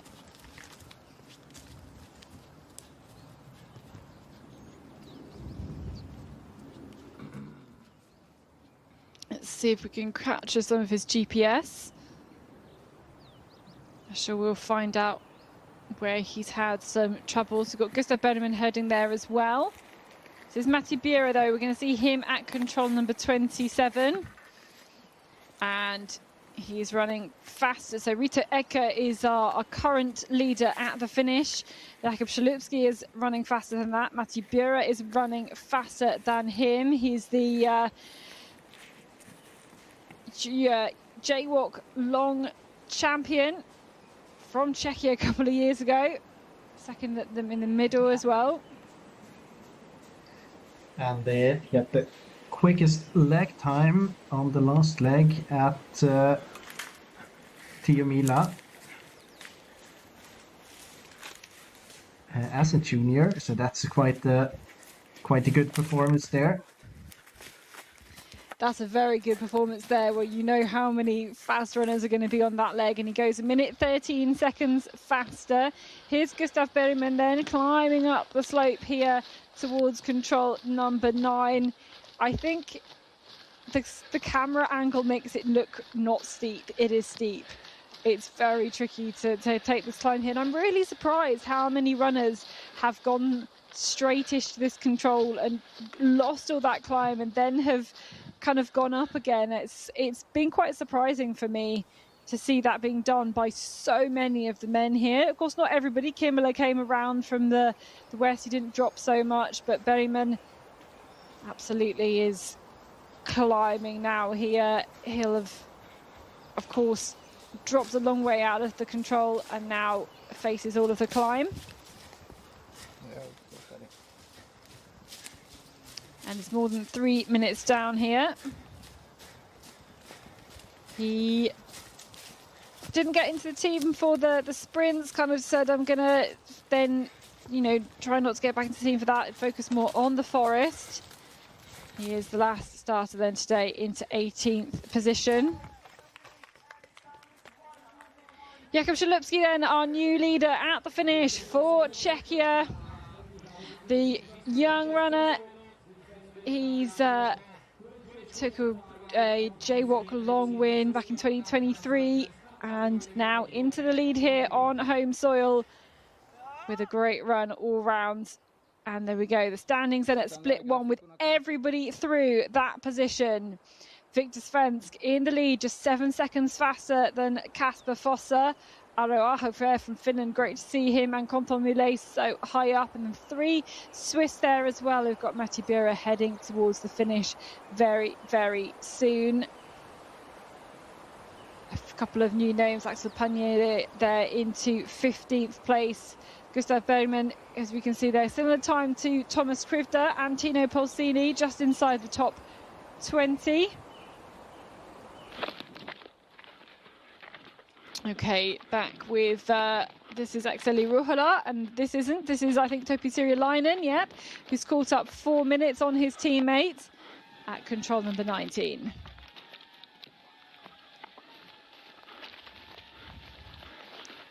Topi Sirjalainen, his best World Cup result, 8th place, actually in Czechia in the middle distance World Cup in 2023. So you see Aro Aho fastest there, but I'm not sure that we saw Quentin Moulet's kind of punch at that point. I feel like we've seen him through, but we didn't get the punch. Yeah, it was together then with, was it Aro Aho? Yeah. So we had them together through there, but together. it didn't take the punch. Mm.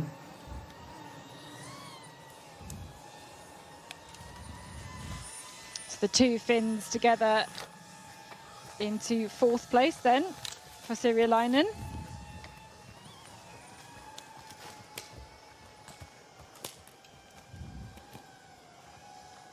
Yeah, and Quentin Moulet is approaching the finish as well too, so we should see a fast time for him.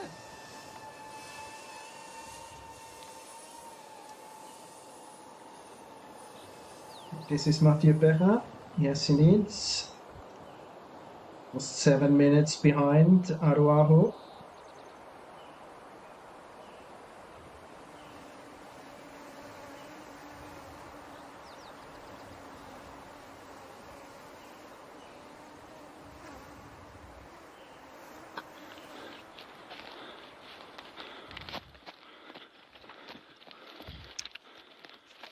This is Anton Johansson.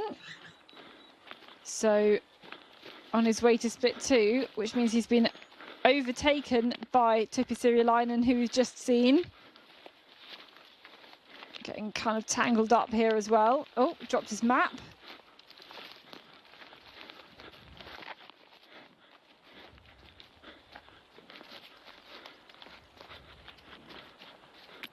Getting kind of tangled up in all the rocks here. Going quite a straight route, I think. Very different to kind of some of those who you've seen kind of drop down to the right and kind of skirt along the bottom of the rocks a little bit more. And now I'll use this open area to get into the control.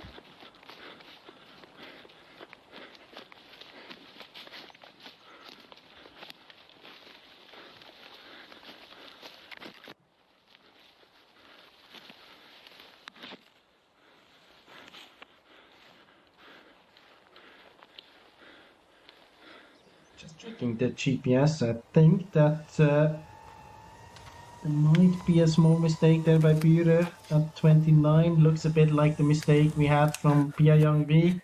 The wrong side of the green, but not as big. But will cost him about half a minute, probably. It's together with Alstad. And they were together with Vandas, but Vandas got away there. Didn't have any problems. So I think about half a minute mistake. Yeah, so we've seen Quentin Moulet through here. Here's Aro Aho. He's also faster than Bure, who we know has just made a mistake.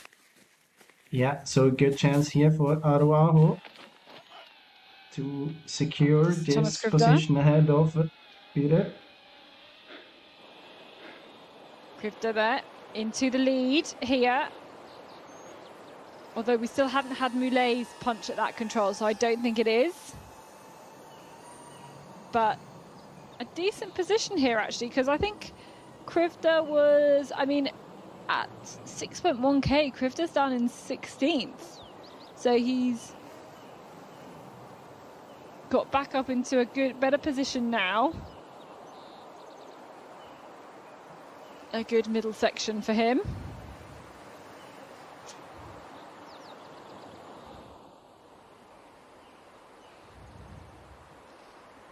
So let's check the route choices then here. This is Moulet going through, and I think this is a really good route for him here. This must be an advantage. Krivda again cutting through, but slightly differently. Bure, there was a mistake at 19 as well. He was too low and had to come up at it. So Bure, I mean, you can see his potential there. He's clearly running super quickly. He's just making too many mistakes out there in the forest.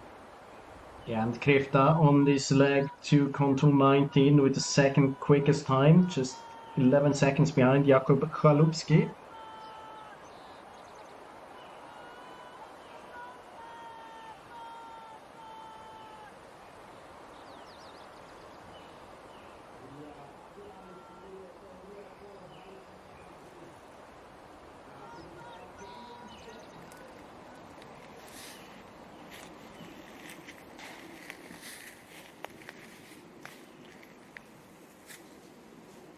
So this is control 27.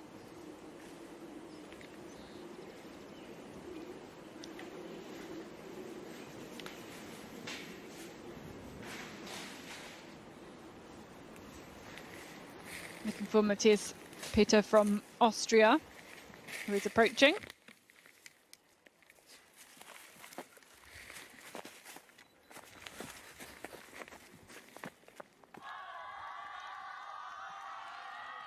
Okay, this is the finish. I think this is Daniel Vandas from Czechia coming into the finish here. He's not going to be as fast as his teammate Jakub Chalupski, but we should be seeing Mathieu Bure through into the finish very, very soon. As Daniel Vandas is going to come across the line, and actually Bure needs to be here really soon in the next 30 seconds if he's going to take the lead away from Chalupski. So Vandas into second and Czech 1 and 2, but will that stay? Because we're looking out for Mathieu Bure, who is following in here now, but I think this is too much here. I don't think this is enough for Mathieu Bure to take the lead, because he has to be in the next like 15 seconds now. Even if it's not This is such the a lead shame for because he Mathieu was Bure. ahead. Yeah. Even if it's not the lead for him, I think he did a very good race here. Of course, there are a couple of mistakes he could avoid. There's a 2 minutes time loss to control 19 and a small mistake there, as you mentioned, and then this mistake to 29. But overall seen, I mean, he's still a junior. It's his first time in the World Cup, and this is a great performance without these mistakes. I mean, if you just look at the start, he's still in 5th position after 6.1 kilometer. He's still in 5th position after 9.4 kilometer. Of course, he will drop behind a little bit due to the time losses towards the end, but I think it's going to be maybe a top 15 for him. And I think that, I mean, that's a very good result for a first-time appearance in the World Cup as a junior. Yeah, especially, I mean, it's 15 kilometers of orienteering. It's mad, this, and the step up from junior to senior in terms of just the amount of time you've got to have in terrain. And that is what the long distance is testing. The long distance, in my eyes, tests two things. It tests route choice and it tests endurance. And yeah, those two are both really being thrown at the athletes today. So those are the standings at the finish. Mathieu Bure was a couple of minutes ahead of Jakub Chalupski, but a few mistakes in the end means he drops into second place. Still a great result so far, 27 seconds down. Great to see Joe Lynch there, still in the top 20. And overall, we've got 31 finishers so far, with the likes of, we've got Axel Elmblad running into the finish here. We've got Arni Ronkanen behind him for Finland, the light blue kit. And we've got Quentin Moulet from France also heading towards the finish very soon. But Axel Elmblad will be the next one to finish. He's fourth in his heat in qualification. And will he go into a new leading time here? Looks like he absolutely will. This is a really great last part of the course here for Axel Elmblad. Yeah, I think he was still in the top 10 at split one. Yeah, and throughout the whole course, it's a solid performance by Axel Elmblad. No really dropout, no real mistake here, what we can see from splits at least. So a good performance, and I mean he goes ahead of Galupski and Bührer. This is going to be a quite good result for Elmblad. Just looking at the GPS, see that Kasper Fosse should be at control 19 very soon. Sure, we get him into the picture. Just a couple of seconds.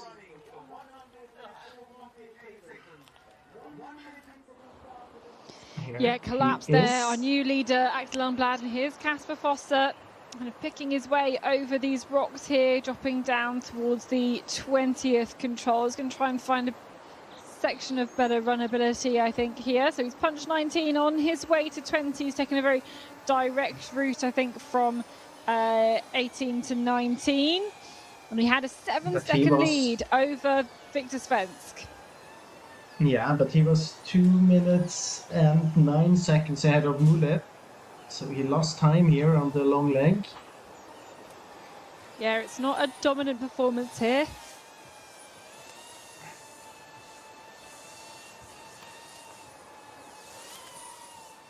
There we go, 1:37 ahead of Moulet. Lost 50 seconds compared with Krifta. We know that Krifta had one of the better times on this leg, so around a minute, maybe a bit less time loss for Kasper Harlem Fosse to control 19. That opens up a little bit again for the runners behind. It absolutely does, as we see Quentin Moulet come through to the finish here. As you could see, just before Kasper Fosse got to 20, he was the fastest there, and he's kept that up here. Coming into the finish, it will be a big new leading time for the French athletes. Very impressive performance all round here. Good route choices, good pacing, and fighting hard here all the way to the line to take a new leading time. He goes under the 1 hour 40 minutes, so 98 minutes of running. We're getting closer and closer to our expected winning time. Tuukka Sepä next to control number 20. And Tuukka Sepä has already been caught up and overtaken by Kasper Fosse. So that's why you can see that reflected in 5 minutes down. Took a very similar route to Kasper, actually, but not really. Again, I'm trying to see if anybody's grouping up behind. It's kind of hard to see, not really. See Kasper Fosse running by himself. You know, I was just thinking, because Simona Abbasov was almost expecting it to group up more on the men's race than it did on the women's race. So I'm just kind of going to see if that is actually the case here. I think that we have Victor Svensk on his own, Fabian Abersold on his own, Emil Svensk on his own, Kasper Fosse on his own. So I think it's quite okay to this point, but we have a bit of struggles with the GPS connection in the butterfly, so we can't really tell you from there. Even though if there's any place in this race where they shouldn't be grouping together, then it's a butterfly. Absolutely, but here comes Araujo in towards the finish. Struggled a little bit later on, I think. He was a bit further up there at the start. Had a very good first section of the course all the way through to control number 6, taking some very direct routes. But again, this is kind of maybe what you were alluding to, Jonas, is that the direct routes are fast, but it takes that energy out of you, and you've got to focus on conserving energy the whole way around the course on something like this. This is Loic Marty from France on his way to control 20. Oh, just coming across a a little kind of camp out of photographers and stuff there. But here he comes, and more than 11 minutes down. French athlete, his best World Cup result is 18th.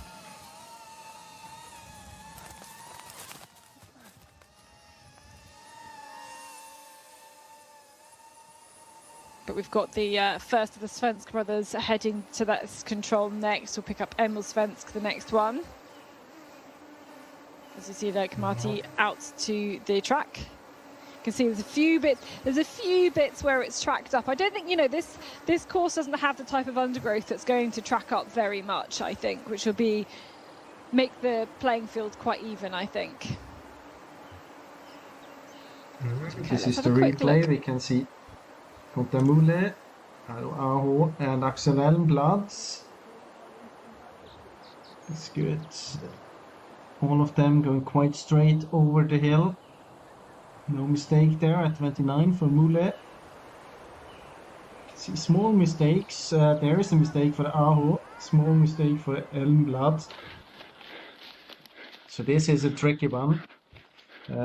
29 has been in the women's race, still is in the men's race. This is Emil Svensk, and I can tell you, he didn't have the best route to 19. He went all the way around to the left into the trap, as they called it. The course planners lost about 1 minute and 20 seconds. Yeah, they called it a trap because it looks so inviting on paper, but it's so much further than the other options. It's also a lot of climb that's kind of, often when you're kind of climbing a slope, almost kind of parallel to the contours, it's kind of hard to see just how many you're going up, and Svensk is now 3 minutes slower than Kasper Fosse.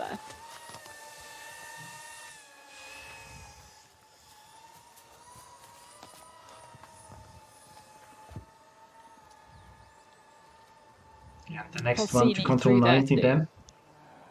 Yeah, next round to control 19 will be Fabian Appelsold. Quite interesting as well. At the pre-volume before, he was in 3rd position, but problem for him, he was on this slower route as well, exactly the same as Emil Svensk. Yeah, let's check out the routes. This is all of this. They started at the same time.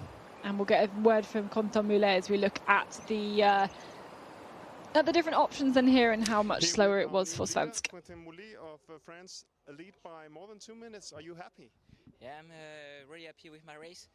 Some small mistake at the beginning, but then I tried to take some good decision to be effective in the terrain, and I felt good the whole way, so I'm quite happy.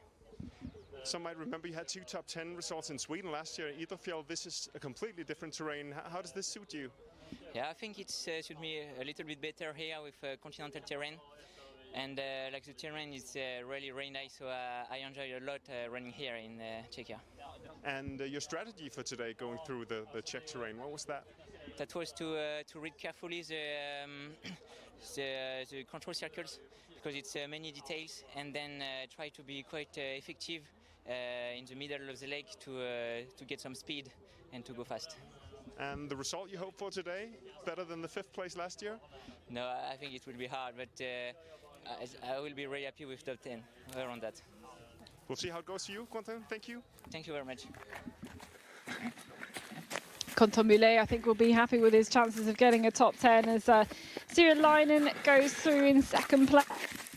Oh, just seeing a little replay here of the 2 Finns very close together, Tupi Sirolainen and Akseli Ruohola, who's in 6th place there.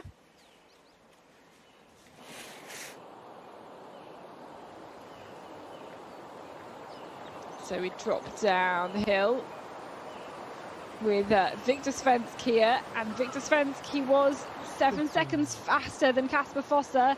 He is now a minute behind. And that is looking better and better for the win for Kasper Fosse today, I think. But it's not over yet.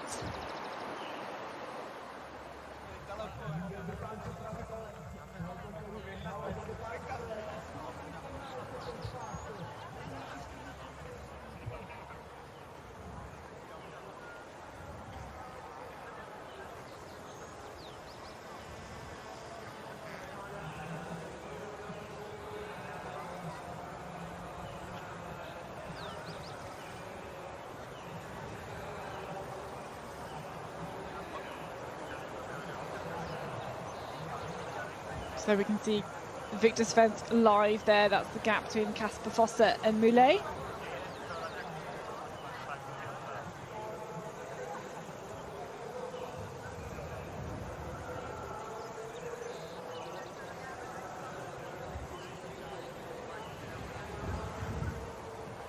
So it was a kind of a good of an outcome for Kasper Fosse. We know that he lost about a minute on the long leg from 18 to 19, but both Victor Svensk and Fabian Albertsson, who were closest to him just after the butterfly, they didn't have the best, well, either route choice or execution, either to 19, so they would have had the chance to get closer. They didn't really use it or take it. But I wouldn't call it over yet. We still have Control 29 that caused a lot of problems in the women's race, and not only for the early starters, but also for late starters. And if you're not coming into a group to this control, of course, you can miss a lot there as well. Yeah, it's going to be very, very tricky. We're really going to keep our eyes on that route choice. Sorry, not that route choice, the execution of Control 29, as we've had, still got a handful of athletes still to go through this control at this point here. Control number 20, we've got Hubman, Breivik, Kimmler, Berryman, all on their way. Here's Krivda, though, at Control 27.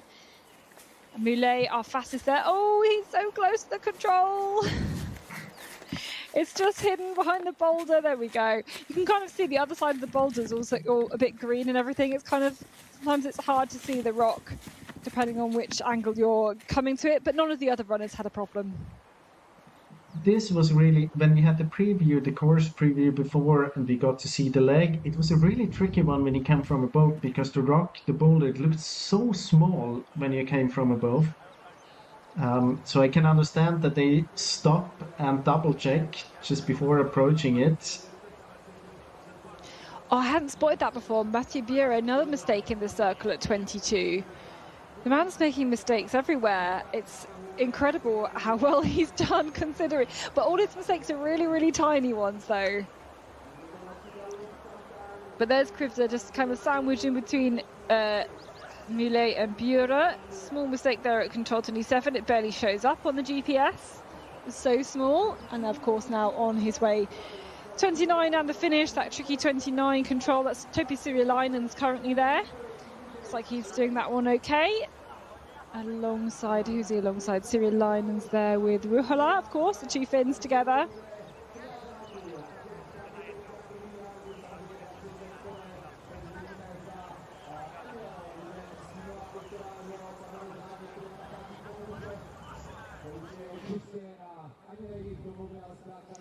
So back in the arena, because this whole start list was moved forwards by a couple of hours and kind of condensed. We went from a 3-minute starting interval to a 2-minute starting interval, all because there was a threat of thunderstorms on their way here. Thankfully, no sign of those yet, and I think the spectators wouldn't be chilling out in the sunshine or out in the terrain if there were thunderstorms on their way. But those are standings currently at the finish. So a 2-minute lead for Quentin Moulet from France. Axel Elmblad, Jakob Szylucki completing the top 3. A couple of Finns in there as well. Some fast Finns coming in there as well.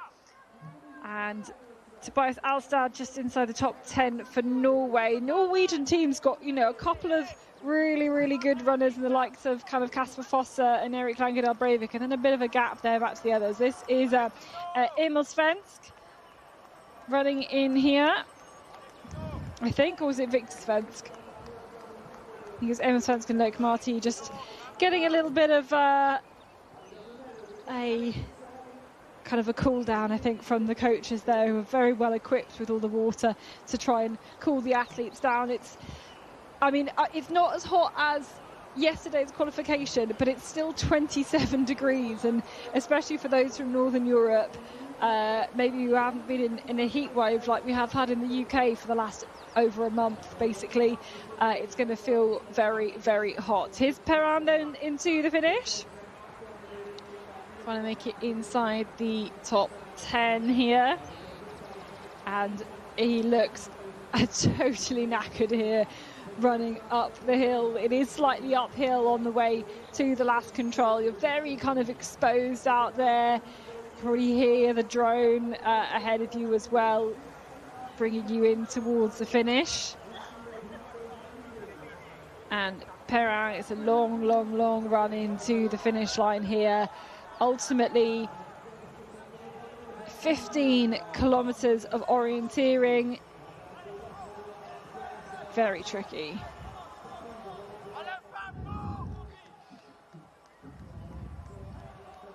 Just look at the online results, and I'm a bit confused why we see Viktor Svensk ahead of Kasper Fosse there, but I think it's a mistake actually by the results, because I can't spot any place where Kasper Fosse would have lost 2 minutes. No, I think the online split times have been a bit dodgy, full stop. I've not been relying on them, to be honest. I found them really confusing. But no, I think you're right. I think Kasper Fosse is still in the lead there.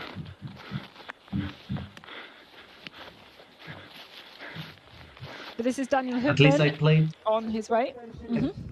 I played the GPS forward and backwards for like a minute now, trying to find Kasper Fosse's mistake, but I really can't find anything.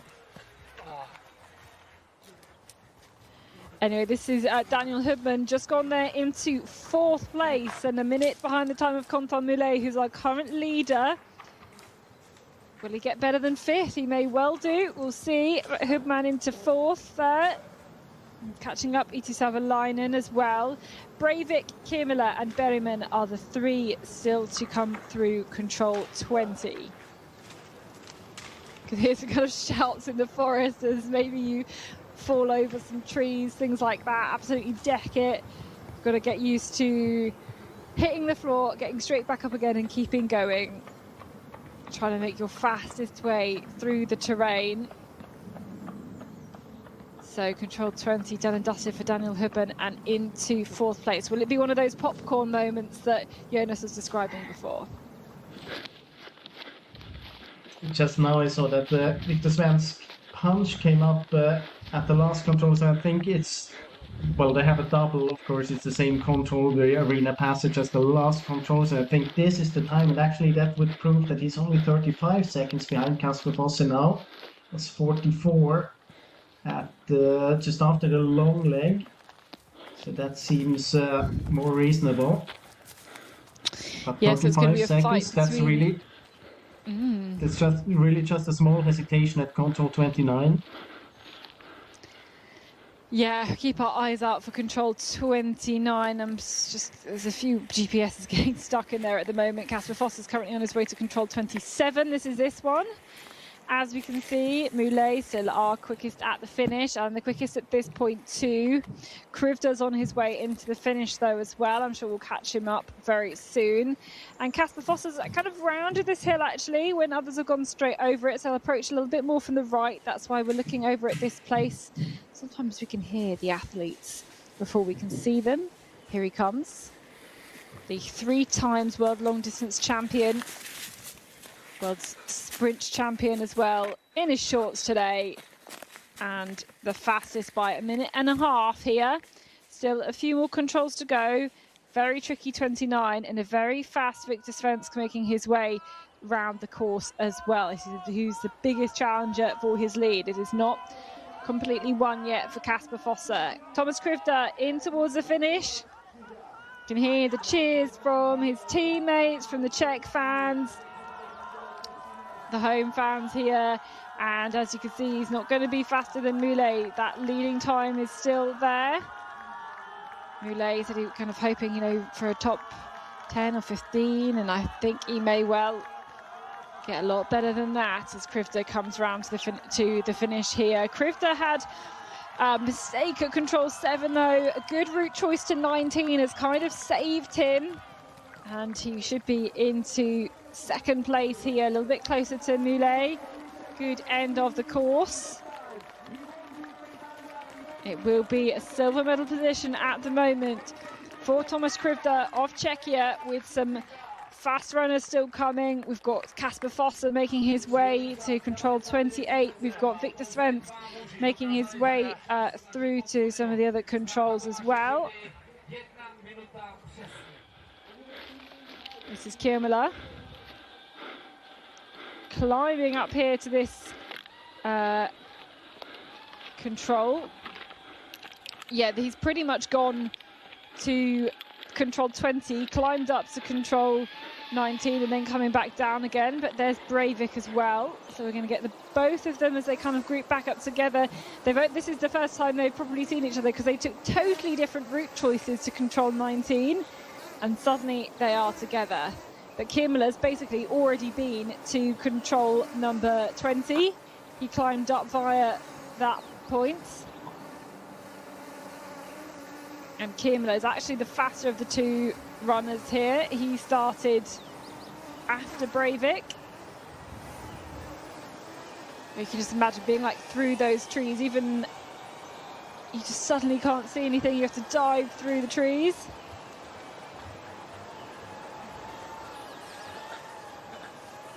And Kiermüller then 3 minutes down on the lead is at the moment good enough for 8th position. There's Breivik, who's going to be a bit slower, a couple of minutes slower, 5 minutes down on that time of Kasper Fosse. Maybe just give you an update. Yeah, maybe just give you a small update on the standing on the last loop there. Kasper Fosse now on the way to this 29th control, where we had many mistakes in the women's race and a couple of mistakes in the men's race as well. Victor Svensk running together with Fabian Abersold. They are on the way to 26, so quite soon to be seen on TV control. But first, it's the last real control for Kasper Fosse. In about, 20 seconds, we're gonna know if he is gonna get it or not.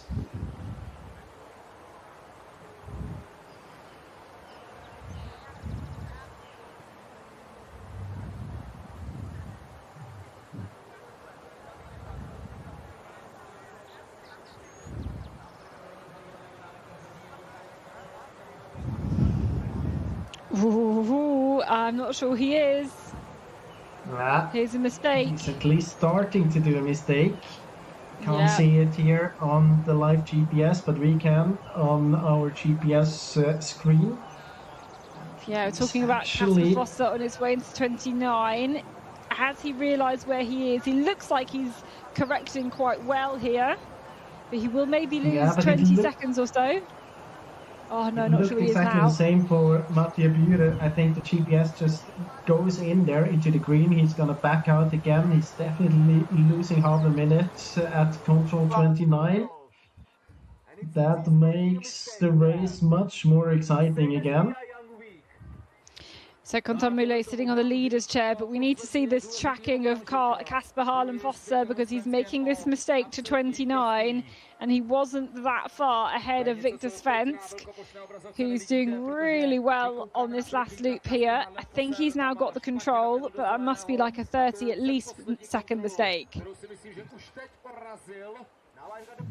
So a chance now for the first World Cup victory for Victor Svensk. Here's his brother Emil, first to go. There's a small train that's kind of just about formed actually from the arena passage to here, and Emil Svensk is the first of this train to come through. Have a little bit of a gap. We're looking for Polsini next. Kasper Fosse has punched the control. So it's really just about the right amount of time for Victor Svensk to get in contact again, not much more, but he has to execute all the controls very good here. This is Polsini. And then very soon there should be Abersold as well, and Svensk. They should be just behind. Here they are. Yeah. So Abersold just caught up there, just on the execution, right in the circle. As we mentioned, it's really hard to see that. And Victor Svensk, I tell you what, he is, the both of them are working, I think, really, really well together. They're not going to go the same way, though, here. And this is, oh, yeah, he realises, yeah, he does, in fact, need to drop down the hill a bit more. But this is really speedy running, you could tell, in and out of the control very, very quickly. Victor Svensson looks really good there for me.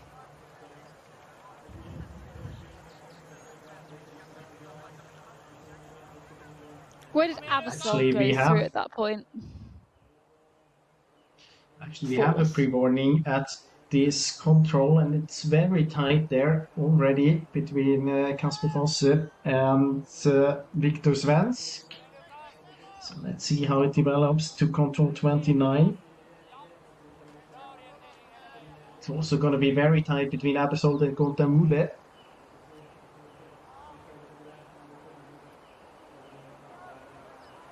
Yeah, will this be good enough for a third place possibly at stake here for Abersold, I think, between Abersold and Moulet. So this is Fosse here coming out of the woods across the field.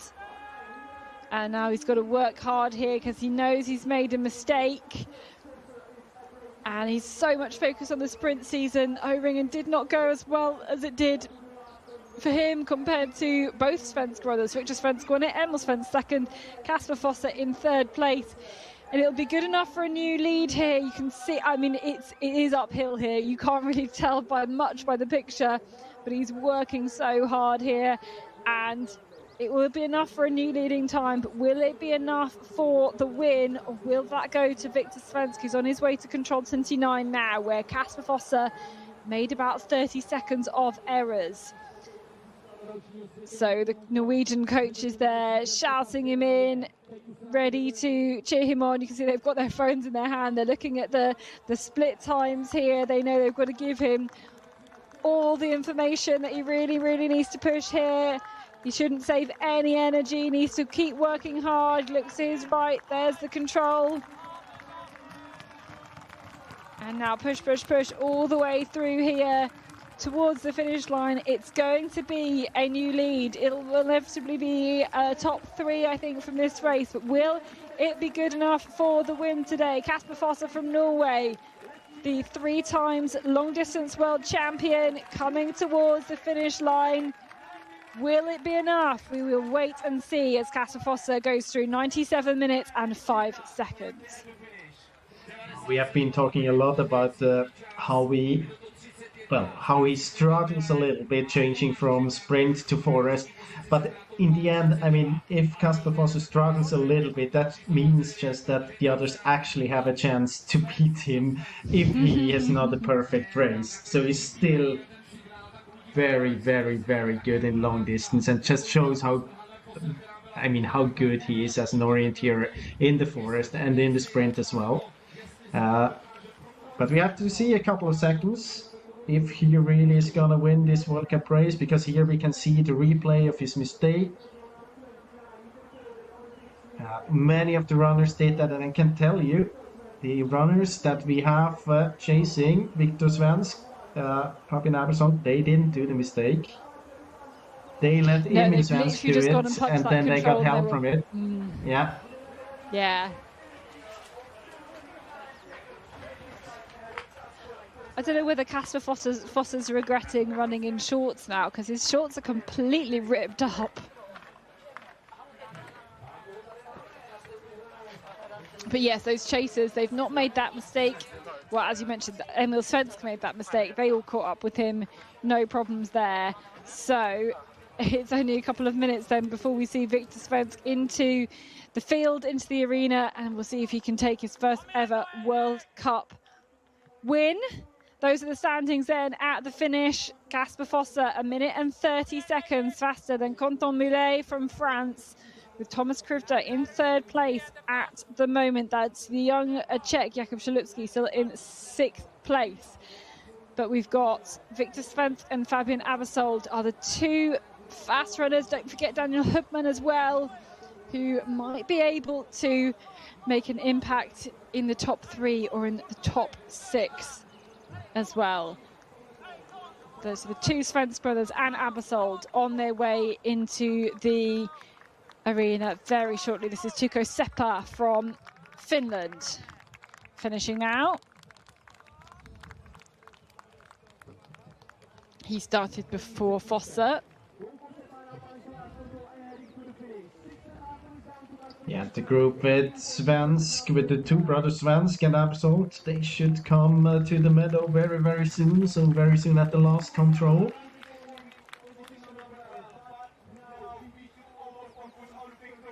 And I think actually it looks very, very good for the first World Cup victory for Viktor Svensk.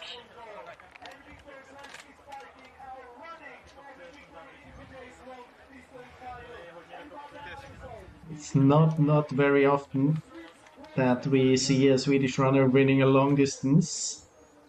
There are discussions about how many years ago it is that they won a World Championship medal, or at least the gold.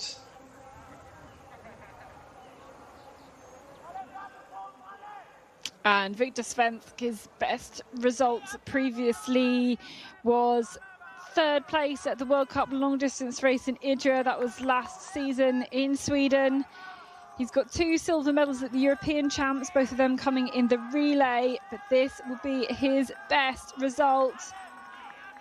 As we can see him fighting here. So there's Fabian Abasol just ahead of him, and he's on for a medal possibly. Looks like it will be bronze, but Viktor Svensk has got a clear lead here. He was fast, absolutely rapid around this last loop. Really paced it well, I think. Not just the mistake from Kasper Fosser. I think even without that, Viktor Svensk would still be in a leading position here. Abersold crashes to the ground. He goes second or third now as Viktor Svensk crosses the line, and it will be the win for the Swede today. 95 minutes and 19 seconds. Very well deserved. I mean, we have been analyzing the longer legs in the beginning, and he had the quickest time on the first long leg, and then he had a very good time on the second long leg as well. The great start into the race. My feeling is then, when he caught Fabian Absold, it was mostly Fabian Absold being in the lead after that, every time we saw them in the picture. So when we keep Simona Abersold's voice in our heads talking about the grouping up, I think, yes, it grouped up, but in this case here might have been a bit of a help for Viktor Svensk in the very end to keep the pace up, and it was mostly Abersold there. Of course, still, it is still a fact that they have been running together, and both of them had an advantage, but I think both of them did something for the result, and Abersold was up there quite close to the top 3 before he was caught, and when he was caught he was a lot up there, so very good result for him as well. He gets closer and closer to now, just after the sprint as well, getting into the forest again. You mentioned it before at the European Champs, he had a great result in the long distance as well. I think he was 5th. Now it's top 3 in a long distance in a World Cup. That is very good executed by Fabian Abersold. And a good day for the family of Abersold. Yeah, and he wrote quite a good post after the World Championships about kind of climbing, and trying to follow in the footsteps of his sister, actually, who was always, the best orienteer of the family, and to finally get a world title in that relay. And his parents, yeah, exactly.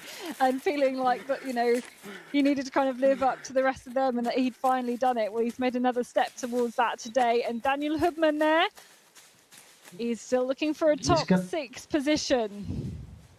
I think he's going to end up in 5th position if he doesn't do a mistake here at the 29th control. I mean, we know that Emil Svensk lost a couple of seconds there. He's already now ahead of Emil Svensk. So I think, possible top 5, and that would be a great result for Daniel Hubman. I mean, we're talking about and speculating about if he's retiring in the end of the season every year. We have done that for many years. And, then he comes back, and now he has a potential top 5 position ongoing. So, why would you need to stop when you're still able to perform on that level? So let's take a look here, because Fosser was faster at the arena passage, and Svensk just looks so great here. He's catching up a lot of time just on running speed almost here. They were a bit lucky because they had Polsini punching 27, where many of the runners hesitated just approaching the control. Then there were catching Emil Svensk exactly at 29 after he turned out from his small mistake there. So he kind of showed them the mistake as well. So they had, in crucial situations, they had the luck on there. So now it's, of course, they could have found them without as well, but it helps if you don't have to hesitate. It takes one element of risk out of the competition, and today he had the luck on his side, definitely. This is Gustav Bergman here, just getting a little cool down.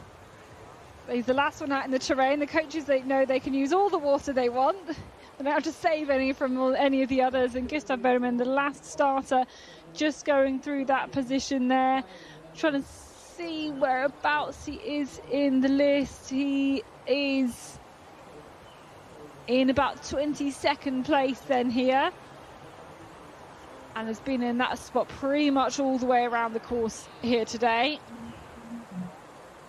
As usual, we'll get a debrief on his social media later, how well it went. He's normally quite harsh on himself on his runs when he writes his little debrief on social media. Lucas Leland next to control 27. He's gone directly over the hill. Route choices, you know, being a key part of this course, even for kind of a shorter leg like this one, to control number 27.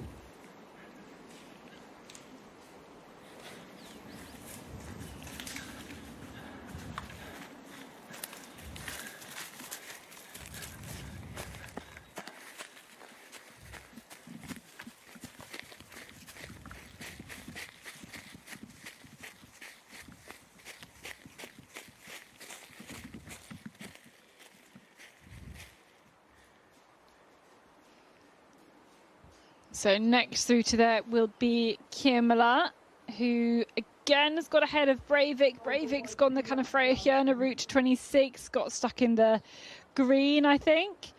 And Hubman and Savalainen are on their way to that tricky control 29. This will be really key for Daniel Hubman to see if he's able to get into that top 6, executing that control 29.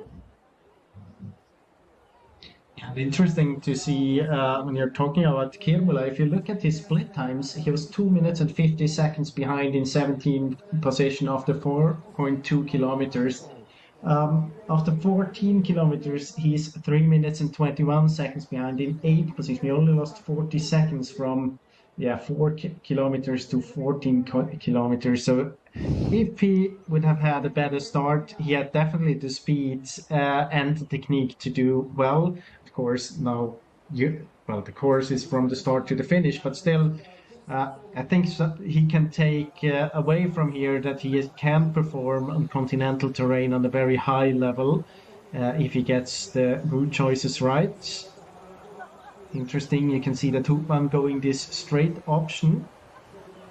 Just see, he is only 23 seconds away from the quickest time, so a good leg here. 18-19 from Hubman, and we know that both Fosser and Svensk lost about a minute. Now actually, I think we had Hubman at 29 with a small mistake, but I wouldn't say bigger than... I think it's smaller than Kasper Fosser's mistake there. But he is 1 second behind Emil Svensk now, so it is a fight for the 5th. And Krifta is there as well, with the same time in the finish as Emil Svensk, so it's gonna be, can be 5th, could be 7th. Yeah, that's... and Kiemela is not far it's going to behind. be a fight. Yeah, it's a fight for that top 6 position. See it here. And that's going to be really tricky. Small mistake by Hubman as well. So we are live now with Hubman in the GPS graphics here. Very, very soon to show up on the meadow. The last meters, the last climb towards control 24. And you know what, Catherine? No matter what happens now, I would still call it one of the popcorn moments for Daniel Hubman. Very good race I think here. So. For those people who missed your popcorn analogy earlier on, would you like to explain? I said he was like this microwave popcorn where you put it in and then pops, like all of his success came at the same time, so they pop at the same time, and then always when you think, now we can open it, now it stops popping, there's one more pop to come, and he never stops kind of popping these good results in his career.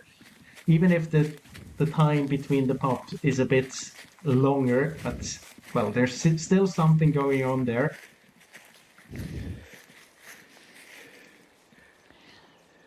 I'm sure I think he'll be quite pleased with that analogy, to be honest. Anyway, Hubman is in the meadow now. He's on his way to the finish, as you've just seen Breivik through 27th. Here he is, and he's got Akseli Ruohola, I think this is, possibly to chase. Or maybe it's Eetu Savalainen. So the two of them coming in here, and will it be good enough for a top 6? Kind of usually talk about the orienteering podiums, or medals are top 3, but a podium is a top 6 result. And of course, I mean, he's such a legend of the sport. I remember when I was 10, I was at a World Cup in England, and he was running in 2005 when I was 10, and he's like still, I'm now commentating on him 21 years later, and he's still running, and he's still getting into top 10s. And actually, this is looking pretty good here to get in ahead of Krifta.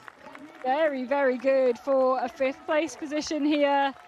He's had a really direct route for me, actually, down out of control 29.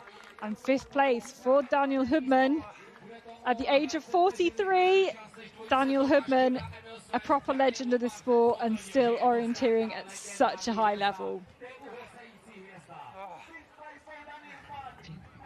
When he's tired, you can hear it. I think everybody is tired after that. Let's have a look then at the top 3 and the route choices then here. See that the episode went different there. First to the south, then heading back to the north. Here he is a bit behind, let's say 25-30 seconds. Then here we know that the quickest option possibly to go, yeah, I mean Svensk had a good time here as well. It was not good for Absol to go and attack this control 6 from the south. I think that's where he loses time there, so he's quite far behind. Almost 2 minutes at this point. But he was not caught here yet. Different routes to control 11. Definitely less than 2 minutes when they approached 11, so I think it was good to go around there.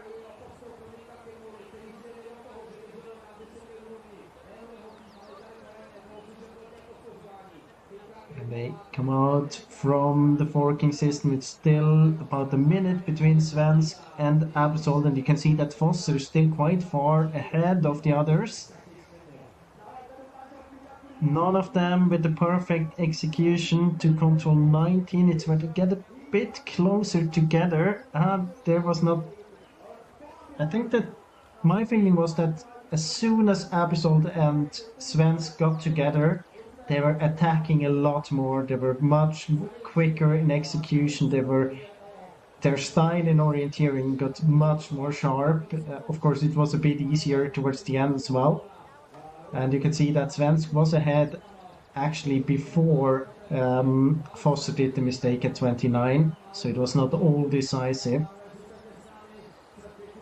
But yeah, it was a good race by Svensk, a solid race. Of course, no one came through without any smaller struggles or time losses, but it is a long distance. It's all about keeping it together, and let's hear from the winner then.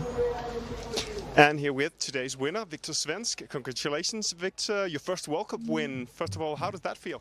It feels amazing. It's a dream for me to take a World Cup win. So it feels amazing. We were just looking at the GPS, very close to Kasper Fosser.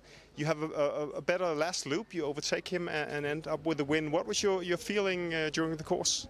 I tried to open quite hard. and just get the good flow in technical, and I think I managed to do that quite well. And then I saw Fabian Abelsold quite early, but then it was, I think, a little bit slower route choice, and it was forked. So then we came together here in the area passage, and then we pushed really hard in the end. It was a tough last loop. Were you aware that you were so close to the win when you passed the arena that it was within reach? Yeah, I aware it. I heard my coaches scream that to me.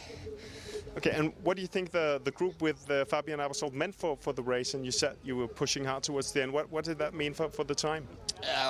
Of course, I think I managed to push a little bit faster in the end together with together with Fabian, but I don't know, half minutes maybe I can, yeah.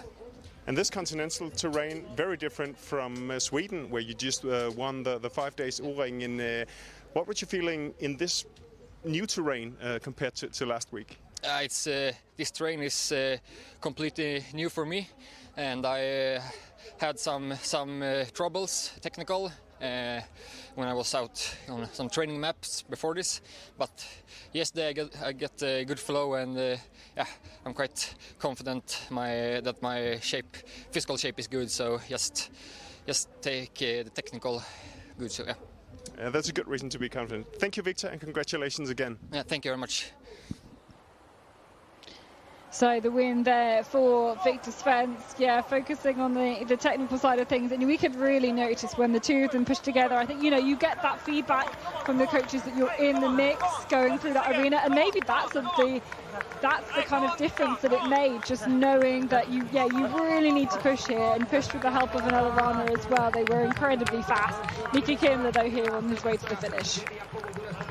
I think it's both that you know that you're in the fight, and it's not only Victor Svensk who was in the fight, it's also Fabian Abelsold who's in the fight for top 3. So they were together in this.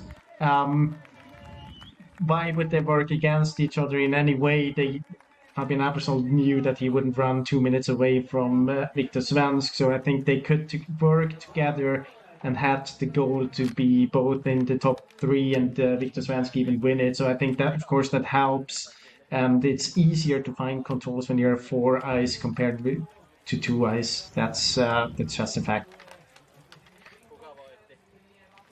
Yes, Mika Kimler finishing there inside the top 10, I think it was. Just checking up the results, and we've got Breivik heading there on his way. Let's take a look at this route from Breivik, because 29 is going to prove a difficult one for him again. Yeah, he does exactly the same thing. Would be very interesting to see pictures from this area, because there has to be a reason why everyone goes down there. I mean, as I mentioned before, in the women's race, if you just look at the map, it looks quite easy to execute. You run on the spur down, then there's this yellow open bit coming. There's a path to the left coming up, so probably there's kind of a track already, and you should kind of follow around the green to your control. But obviously, there must be some kind of yellow bit or open bit going into the green already before it's shown on the map, because otherwise there's no reason why everyone thinks that they go around the green and end up south of the control. So it would be very interesting to see. Also, it's possible that there's so many tracks going into there south of the green that you just, if you're tired, you just follow the tracks, because obviously when it's this yellow striped area or green area, it's most likely to track up in this parts of the forest. So we will probably never see any pictures, Catherine, but would be interesting to get feedback about it.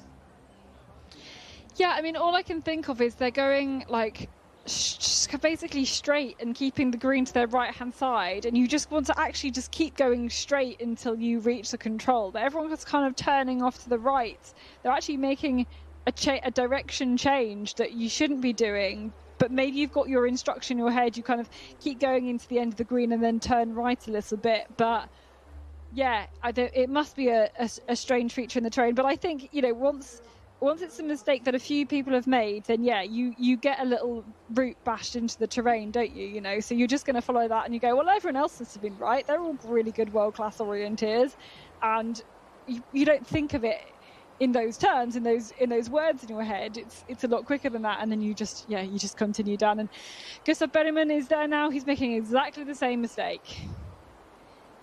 Yeah, but I mean, so still got well, even if you have it tracked up a bit into this yellow part, something has to be a bit unclear, otherwise we would not see so many of the runners do that mistake. Yeah, it's not the fact that there's the people are making the mistake, it's that so many of them are doing it. Anyway, we're rounding up the top three as we see Abersold come into the finish alongside Victor Svensk, the two of them both ending up with a medal today either side of Kasper Harlem Fosse. In the end, Quentin Moulet does get his best result of the time, of his career so far, into fourth place, and Daniel Hubman into fifth. Thomas Krivda is the best of the Czechs on home soil into sixth position. Emil Svensk in the end in equal sixth there with Thomas Krivda. Mathieu Bure and Jakub Szelupski, we're talking about two of our younger runners. Mathieu Bure ending up into 13th, so a good top 15 for him, and Jakub Szelupski into 11th in the end. Very, very impressive. I mean, it's so hard to make an impact on a long distance finish. And we can now award our flowers then to the top three. We've not quite got everybody back in from the forest yet, but we're going to go and award those medals. There's no chances for Gustav Bergman to catch back up into a medal spot, of course. So we can celebrate some new kind of personal best performances for two out of the three of the athletes here, and award them the flower ceremony. Do the kind of prize giving later on once all the results are made official. Good spread of nations as well in amongst the top three. But in third place, making that transition from the sprint to the forest, and just gradually climbing up, I think, for Fabian Abersold. A fantastic run there, really, really super quick in the end. To his foot down alongside Victor Svensk. Kasper Fosse, well, we've talked a lot about him on this broadcast and the kind of difficulty of transitioning from a sprint to the forest. He's still the king of the long distance, 3 world titles and a silver here today on very, very different terrain. But some mistakes for Kasper Fosse, not quite as fast on that final loop. He hasn't quite got that endurance this season. But the winner, taking his first ever World Cup win, the best result of his career so far, Victor Svensk from Sweden on the top spot. And in a season where we've thought, how are the Swedish men doing when it comes to both the forest and the sprint, to see the Swedes will be very, very happy to see one of their own on the top of the podium there today. Sweden, Norway and Switzerland, three of the big hitters in international orienteering, all represented here on this podium. Congratulations to the three of them. A long, long day out in the forest today in the kind of mid to high 20s as well. Very tricky, and they've got a rest day. They'll be glad of a rest day tomorrow before the middle distance on Saturday. Well, Jonas, ultimately it's kind of, I guess, this race has kind of run true to form. It's been all about the route choices, all about putting in the pace where it matters. Fabian Abersold needs to learn how to throw some flowers, because that was bad. Got it better on the second go. The other two feel like a bit more practice with that. But yeah, I think quite what we expected today, but a really challenging and tough race.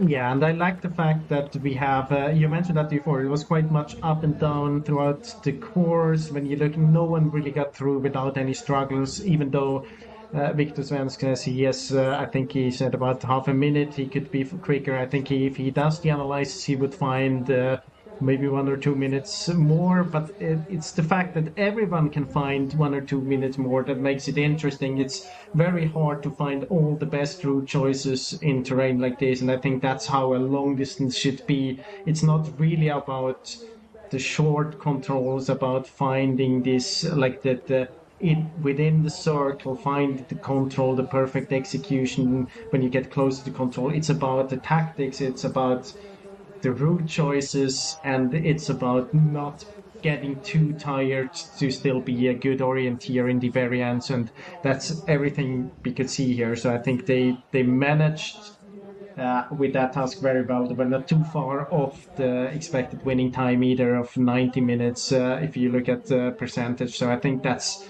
it was a very interesting course, very interesting competition, and I'm looking forward to Saturday and the middle distance. Yeah, absolutely. We'll be back there with kind of a similar group of athletes. They've all qualified from yesterday's qualification. Much shorter race, technical, tricky, lots of changes of direction, lots of controls is what we're going to expect from the middle distance. Well, hope you've enjoyed this glimpse into the forest, the return to the forest for the Orienteering World Cup. We've certainly enjoyed it. We hope the athletes have, and we hope you have as well. We'll leave you with some pictures from the forest, and we will see you back again for the middle distance race on Saturday. See you then. See you then.